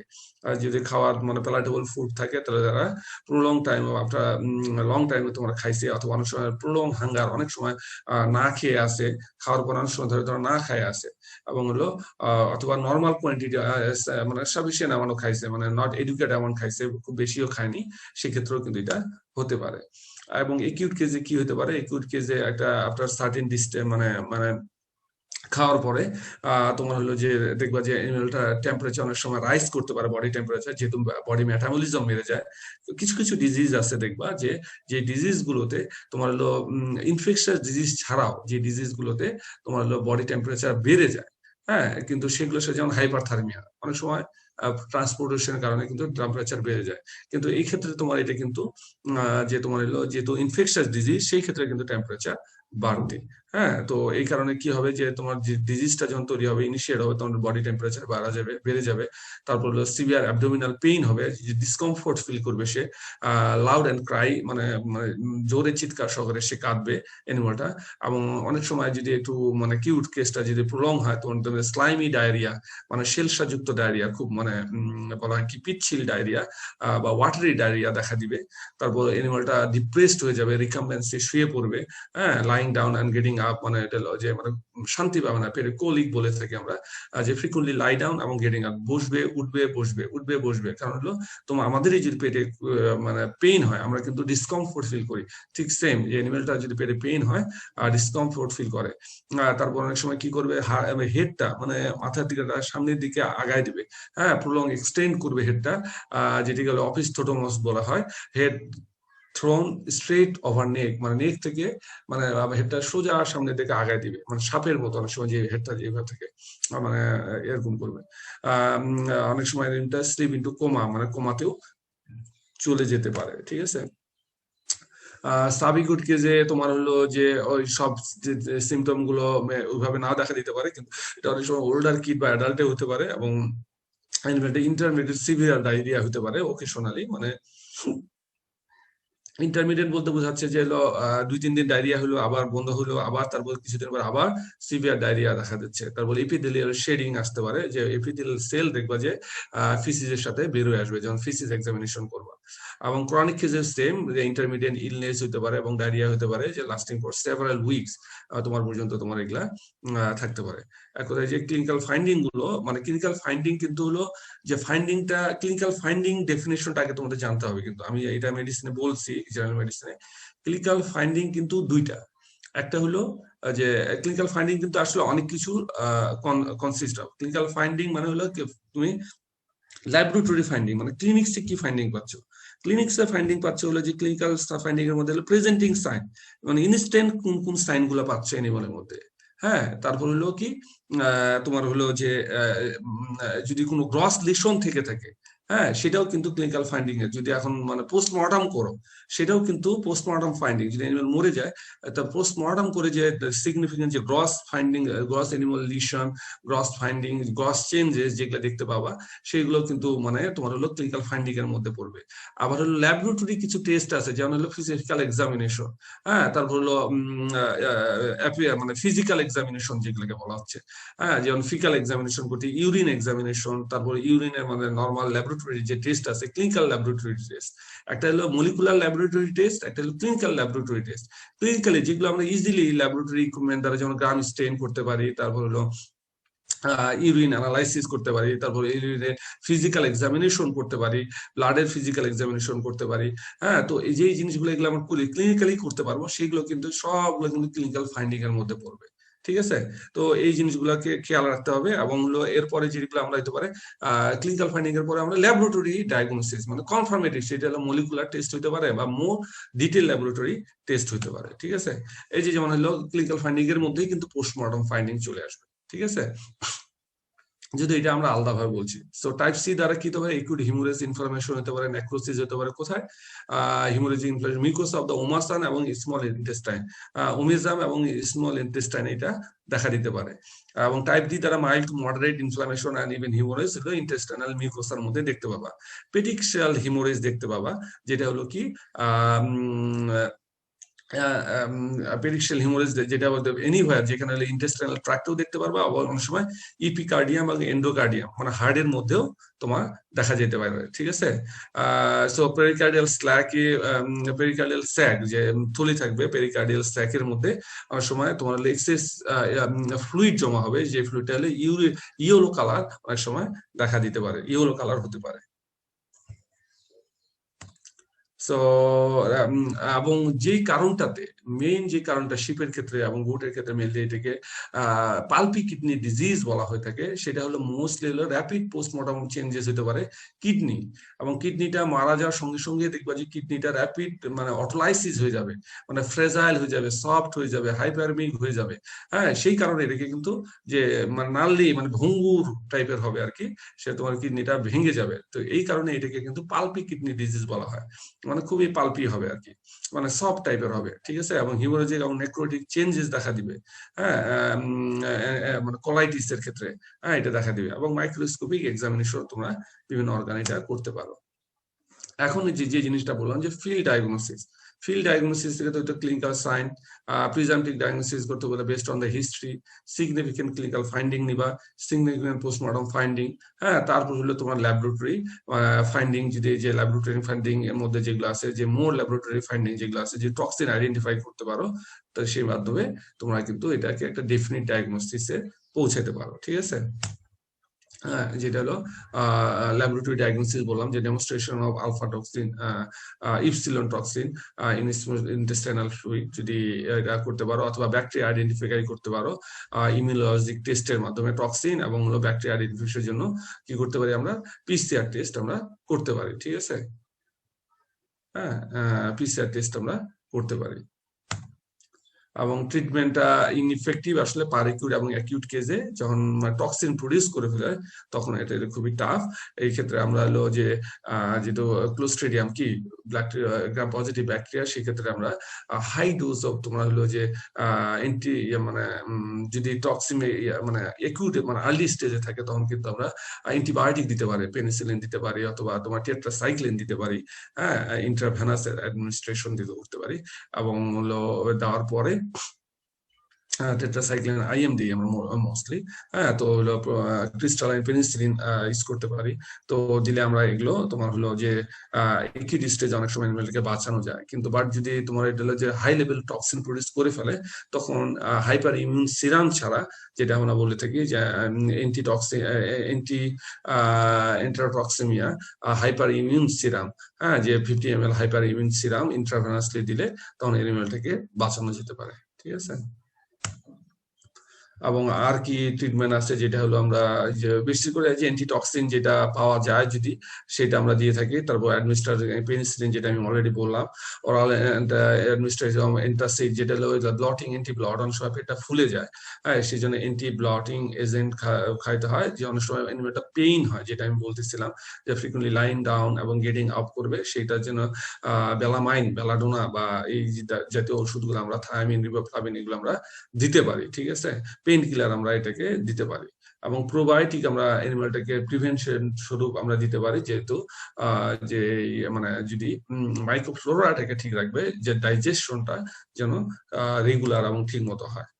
প্রিভেনশনের জন্য ডেফিনেটলি অ্যানিমাল গুলোকে ভ্যাকসিনেট করা যেতে পারে, এবং ভ্যাকসিন খুবই বাইরের কান্ট্রিতে সরি ভ্যাকসিনেশন আমরা করতে পারি প্রেগনেন্ট উই এবং উইতে টাইপ সি ডি দিতে পারি, টাইপ সি ডি এবং টি ভ্যাকসিন করতে পারি 4th মান্থ অফ প্রেগনেন্সি। এবং এই সময় করলে যে তোমার প্রেগনেন্সি যে ভ্যাকসিনের ইমিউনিটি এটা ইয়াং কাফের মধ্যে, ইয়াং কিডের মধ্যে অথবা ল্যাম্বের মধ্যেও কিন্তু পাস হয়। ঠিক আছে, সো এই ক্ষেত্রে আমরা আসে পরবর্তীতে বুস্টার ডোজ আমরা একটা দিতে পারি।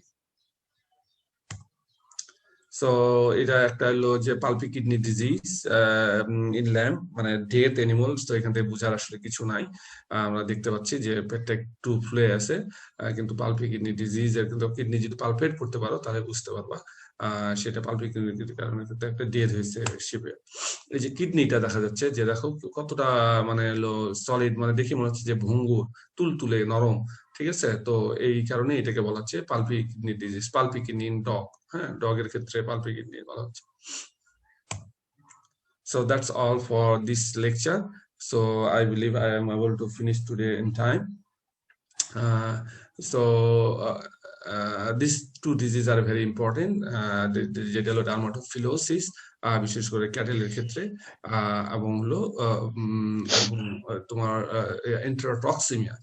আমাদের কিন্তু যেহেতু এটা ফার্ম অ্যানিমাল মেডিসিন, বেশিরভাগ ডিজিজই কিন্তু আমরা লার্জ অ্যানিমাল ক্যাটেল আসপেক্টে পড়ছি, কিন্তু আমাদের এখানে কিছু ডিজিজ আছে যেগুলো আমরা মানে স্মল রুমিনেন্টের, যেগুলো হলো যে শিপ গোটের ক্ষেত্রে, এবং যেগুলো না পড়লেই না সেগুলাই পড়তেছি। হ্যাঁ, যেটা একবারে যেহেতু স্মল রুমিনেন্ট মেডিসিন নামে একটা সাবজেক্ট আগে ছিল এখন নেই, তখন সেখানে অনেকগুলো সাবজেক্ট পড়তাম। বাট এই ক্ষেত্রে মানে আমাদের ক্ষেত্রে এখন মানে ওই অত বিশদভাবে পড়ার কোনো সুযোগ নেই। বাট এখানে আমি জাস্ট যেই সাবজেক্ট মানে শিপ কোডের সেই টপিক গুলাই, সেই ডিজিজ গুলো ইনক্লুড করছি যেগুলো না জানলেই না এবং খুবই ইম্পর্টেন্ট পরীক্ষার জন্য। যেমন হলো টিটিনাস গোটের ক্ষেত্রে খুবই ইম্পর্টেন্ট। তারপর হলো যে এই যে এন্টারটক্সিমিয়া যেটা হলো পালপি কিডনি ডিজিজ যেটা আজকে পড়ালাম, সেটা গোটের ক্ষেত্রে খুবই ইম্পর্টেন্ট এবং পরীক্ষার জন্য খুবই ইম্পর্টেন্ট। ঠিক আছে, so this is all for today's lecture. So I will just go for maybe one questions. If you have any question, just let me know. Sir sir আপনি যে বললেন যে কে নাম ডোজদের বলো, থেকে, নাম বলে কোশ্চেন বলো। তোমার নাম কি? স্যার আমি শান্তমনা। শান্তমনা, হ্যাঁ মনা, জি স্যার। স্যার আপনি বললেন যে অ্যান্টিবায়োটিকের ক্ষেত্রে যদি আমরা বডির ওয়েটের থেকে আমরা যদি কম দেই, যতটুকু রিকোয়ার্ড হয় তার থেকে যদি আমরা কম দিই তাহলে অ্যান্টিবায়োটিক রেজিস্ট্যান্স হতে পারে। তাহলে কি স্যার আমরা মানে বডি ওয়েটে আমরা যদি মানে আইডিয়া করতে সমস্যা হয় তাহলে কি স্যার আমরা একটু বেশি করেই দিব? Right, good question. এটা তোমার সম্পূর্ণ কিন্তু তোমার এক্সপিরিয়েন্সের উপর নির্ভর করবে। এটা কিন্তু আসলে খুবই গুরুত্বপূর্ণ টপিক তোমাদের জানার জন্য, তোমরা যত আরো সময় যাবে তোমরা জানবা। এই কারণে সর্বপ্রথম তোমাকে যে জিনিসটা জানতে হবে যেটা হলো যে প্রত্যেকটা অ্যান্টিবায়োটিকের, আর এই জন্য বললাম যে তোমার হলো 1000টা অ্যান্টিবায়োটিক আছে, কিন্তু তোমরা এই জন্য লিস্ট করবা যে হ্যাঁ এই 10টা antibiotic first generation, second generation, third generation, fourth generation, সব জেনারেশনের মধ্যে দিয়ে তুমি একটা মেজর যে অ্যান্টিবায়োটিক গুলা, মোস্টলি ইউজেবল অ্যান্টিবায়োটিক গুলো লিস্ট করলা, এবং প্রত্যেকটা অ্যান্টিবায়োটিকে ফার্মাকোলজিক্যাল ডোজ মানে জেনেরিক ডোজ বলা হয় থাকে, যেটা যেটা হলো যে আমি বললাম মিলিগ্রাম মানে পার কেজি বডি ওয়েট। হ্যাঁ, তো এই ডোজটা তোমাদেরকে জানতে হবে, এবং এই ডোজটা কিন্তু যে আমি বললাম 10 মিলিগ্রাম পার পার কেজি বডি ওয়েট, এটা যে মানে অ্যাবসুলেট সেটা এরকম না। হ্যাঁ, যে একটাই ভ্যালু। হ্যাঁ, এই ডোজ গুলো সবসময় একটা রেঞ্জের মধ্যে থাকে, এবং এই রেঞ্জটা কেন, একটা হলো যে এটা হলো সেফটি মার্জিন। প্রত্যেকটা অ্যান্টিবায়োটিক একটা সেফটি মার্জিন আছে, যেগুলো তোমাদের কিন্তু ফার্মাকোলজিতে পড়ার কথা। হ্যাঁ, যে এই যে সেফটি মার্জিন, যে একটা অ্যান্টিবায়োটিক আমি কত ডোজ পর্যন্ত, কোন ডোজ পর্যন্ত আমি দিতে পারবো। হ্যাঁ, যে ফর এক্সাম্পল আমরা যদি ধরে নেই, হ্যাঁ মানে তোমার হলো সেফটি মার্জিন অক্সিটেট্রাসাইক্লিনের ক্ষেত্রে 25 milligram per KG body weight. যদি 25 milligram per KG body wait এর উপরে তুমি দিতে যাও, হ্যাঁ, তাহলে কিন্তু তোমার অ্যানিমেলটা অ্যাডভার্স ইফেক্ট হবে, তুমি ক্ষতি করে ফেলবে অ্যানিমেলটা। ঠিক আছে, অ্যানিমেলটা হয়তো ওই অ্যান্টিবায়োটিক দেওয়ার, ইনজেকশন দেওয়ার কারণে হয়তো অনেক সময় ডেথ হতে পারে, নট নেসেসারি যে অন্য কারণ আছে সেটার সাথে। কিন্তু কিছু অ্যান্টিবায়োটিক ক্ষেত্রে ক্ষেত্রে এরকম অ্যাডভার্স ইফেক্ট বা মানে তোমার হলো যে অ্যানাফাইলেটিক শক হতে পারে। ঠিক আছে, সো তোমাকে ওই অ্যান্টিবায়োটিকটার ম্যাক্সিমাম ডোজ জানতে হবে, যে হলো 5 থেকে রেঞ্জ, যেটা ধরো 5 থেকে 25 milligram per KG body wait. তো এখন এইটা হলো যে তার রেঞ্জ, যে 5-এর নিচেও আবার দেওয়া যাবে না। কেন দেওয়া যাবে না? 5-এর নিচে দিলে কিন্তু কাজ করবে না। হ্যাঁ, আরো টপিক আছে, আমি আসছি আস্তে আস্তে।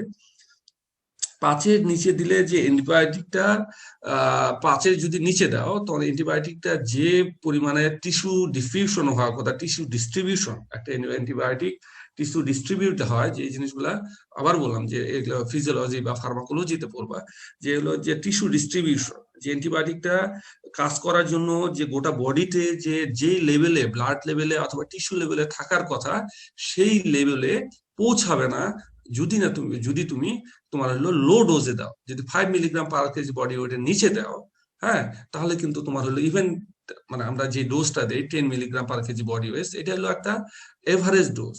এটার নিচে যদি তুমি 5 মিলিগ্রামও দাও, তাহলে কিন্তু যে এক্সপেক্টেড লেভেলে একটা অর্গানিজমের সাথে ফাইট করার জন্য বডিতে যে লেভেলে অ্যান্টিবায়োটিকটা, ওষুধটা দরকার, হ্যাঁ, তো সেই ওষুধটা তোমার থাকবে না। কারণ হলো যে এটাকে কিল করার জন্য একটা সার্টেন অ্যামাউন্ট তো লাগবে। জাস্ট চিন্তা করো যে তোমার হলো আহ মানে কি ধরো 100 জন শত্রু আছে, তাকে কিল করার জন্য আমার হলো যে অ্যাটলিস্ট তোমার হলো যে যদি হাতে হাতে যুদ্ধ করো, তা তোমার তো অ্যাটলিস্ট 50 জন মানুষ তো লাগবে। ঠিক আছে না, যে 50 জন, দুইজন যদি প্রতিপক্ষের সাথে যে ফাইট করতে যায় 100 জনের প্রতিপক্ষের ক্ষেত্রে, কিন্তু কি 100 জনই তো লাগবে, তাই না? 100 জনের প্রতিপক্ষ 100 জনের সাথে ফাইট করতে গেলে 100 জনই লাগবে, এটা হলো অ্যাবসুলেট। কিন্তু হলো যে 100 জনের প্রতিপক্ষ যদি 50 জনের সাথে ফাইট করতে যায়, তাহলে 50 জন, তাহলে কি মানে কার জিতার সম্ভাবনা বেশি? হ্যাঁ, যে যদি হ্যাঁ এই 50 জন যদি খুবই শক্তিশালী হয়, তাহলে এরা 2 জন করে অ্যাটলিস্ট তাদের সাথে করার তারপরে একটা সম্ভাবনা থাকবে। কিন্তু 50 জনের যদি কমে আসে, 50 জনের নিচে যদি 100 জনের, 50 জনের 40 জন যদি এখন 100 জনের সাথে ফাইট করতে যায়, তাহলে একজনের ক্ষেত্রে 2 জনেরও বেশি পড়তেছে ভাগে। তা তোমার কি তাহলে কি এখানে কি জিতার সম্ভাবনাটা থাকবে? থাকবে না, কমে যাবে। তো ঠিক অ্যান্টিবায়োটিকের ক্ষেত্রে একটা নির্দিষ্ট ডোজ, যে কোনো ওষুধের ক্ষেত্রে একটা নির্দিষ্ট যত ওই অ্যান্টিবায়োটিক ওই মানে প্যাথোজেন্টের সাথে ফাইট করার যে ডোজে দরকার, যে অ্যামাউন্টে দরকার, সেই অ্যামাউন্টে, অ্যাবসোলিউট অ্যামাউন্টে দিলেই কিন্তু তোমার ইফেক্টিভলি কাজ করবে, যদি ট্রিটমেন্ট একুরেট হয়।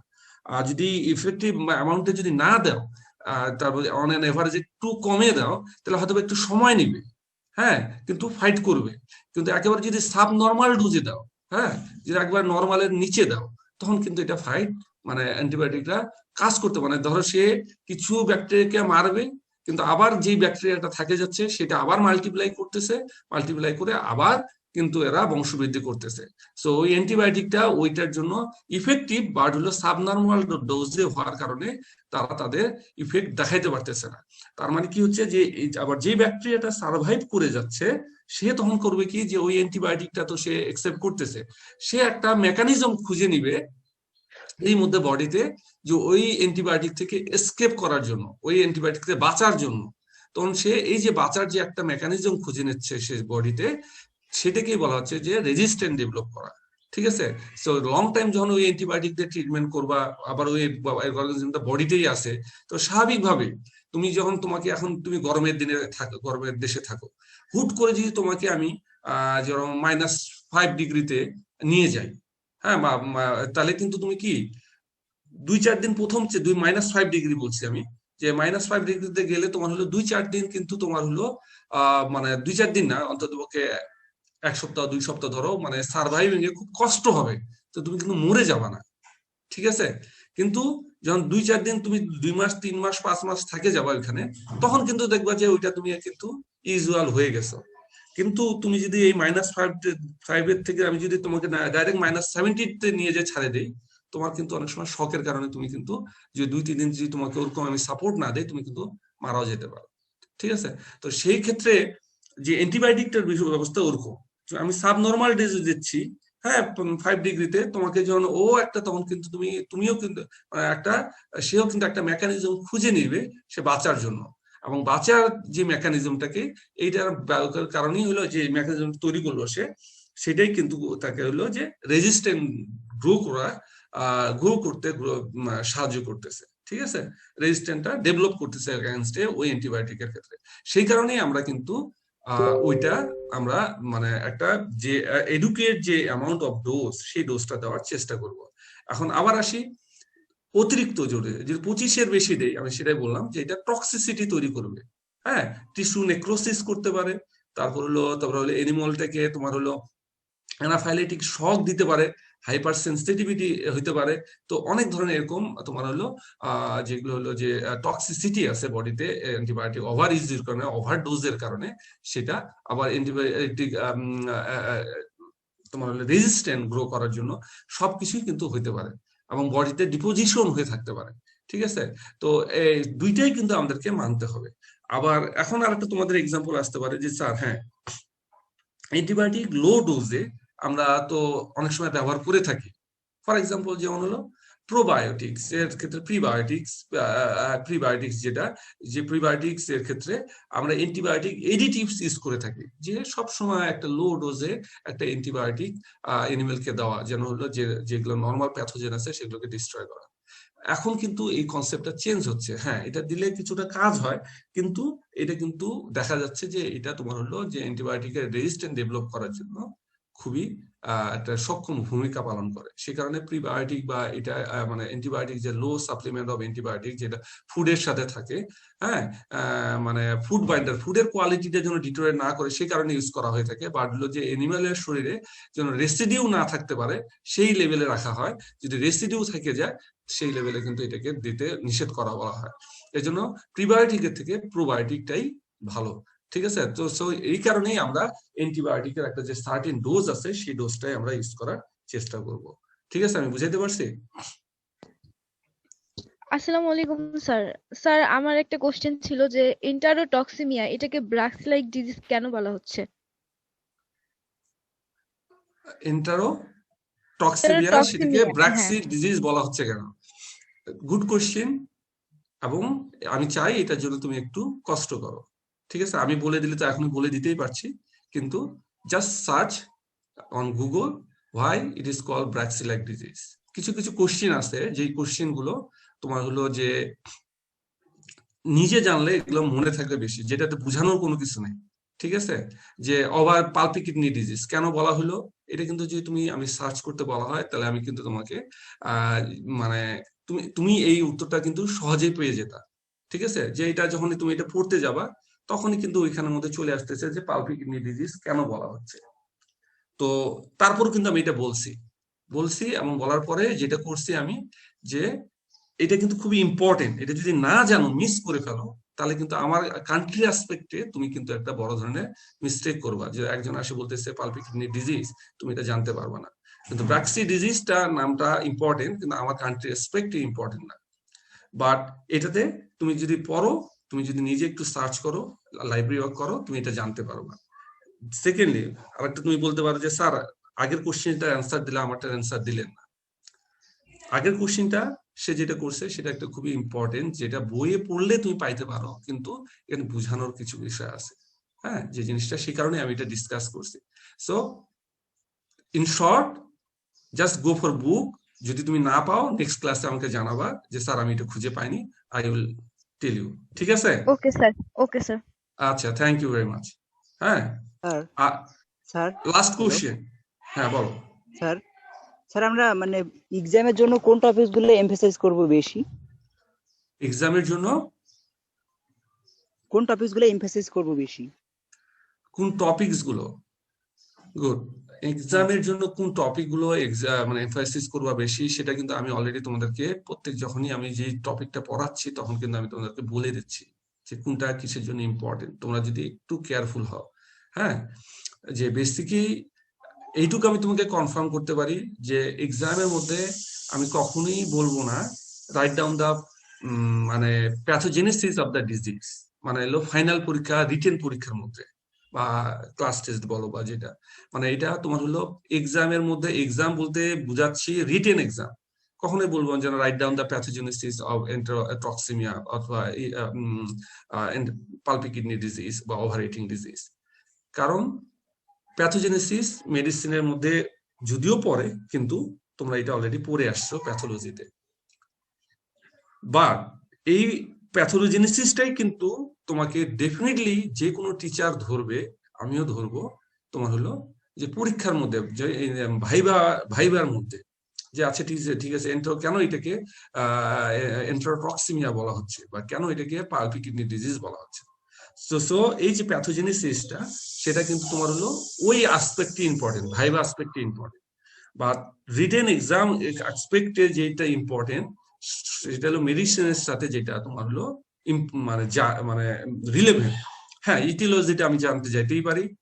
মেইনলি তোমার হলো যে সাসসেপ্টেবল এনিমল, কোন এনিমেল গুলো তো হয়ে থাকে, যেটা হলো এপিডেমিওলজির মধ্যে পড়ে, কোন সিজনে হয়, হ্যাঁ, এগুলা এখন ডিপেন্ড করবে তোমাদের কোশ্চেন গুলো কিরূপ হবে। হ্যাঁ, যদি তোমার হলো কুইজ কোশ্চেন হয়, তাহলে আমি বলতে পারি যে হলো ব্ল্যাক ওয়াটার কোন এনিমলের মধ্যে, কোন এজের এনিমলের মধ্যে বেশি হয়, ঠিক আছে?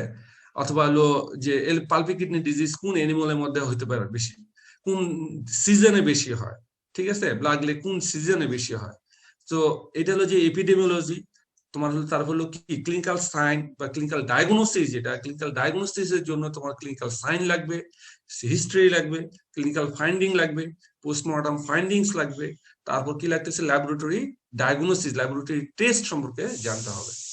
তো এই সবগুলাই কিন্তু ডায়াগনোসিসের ক্ষেত্রে লাগবে। তো আমার মেইনলি ডায়াগনোসিসটা, যেগুলো আলটিমেটলি মেডিসিনের মেইন তোমার হলো টার্গেটই হলো ডায়াগনোসিস অ্যাচিভ করা, এবং ডায়াগনোসিস অ্যাচিভ করার মেইন কারণ কি, আমাকে একটা প্রপার ট্রিটমেন্ট দেওয়া, ঠিক আছে?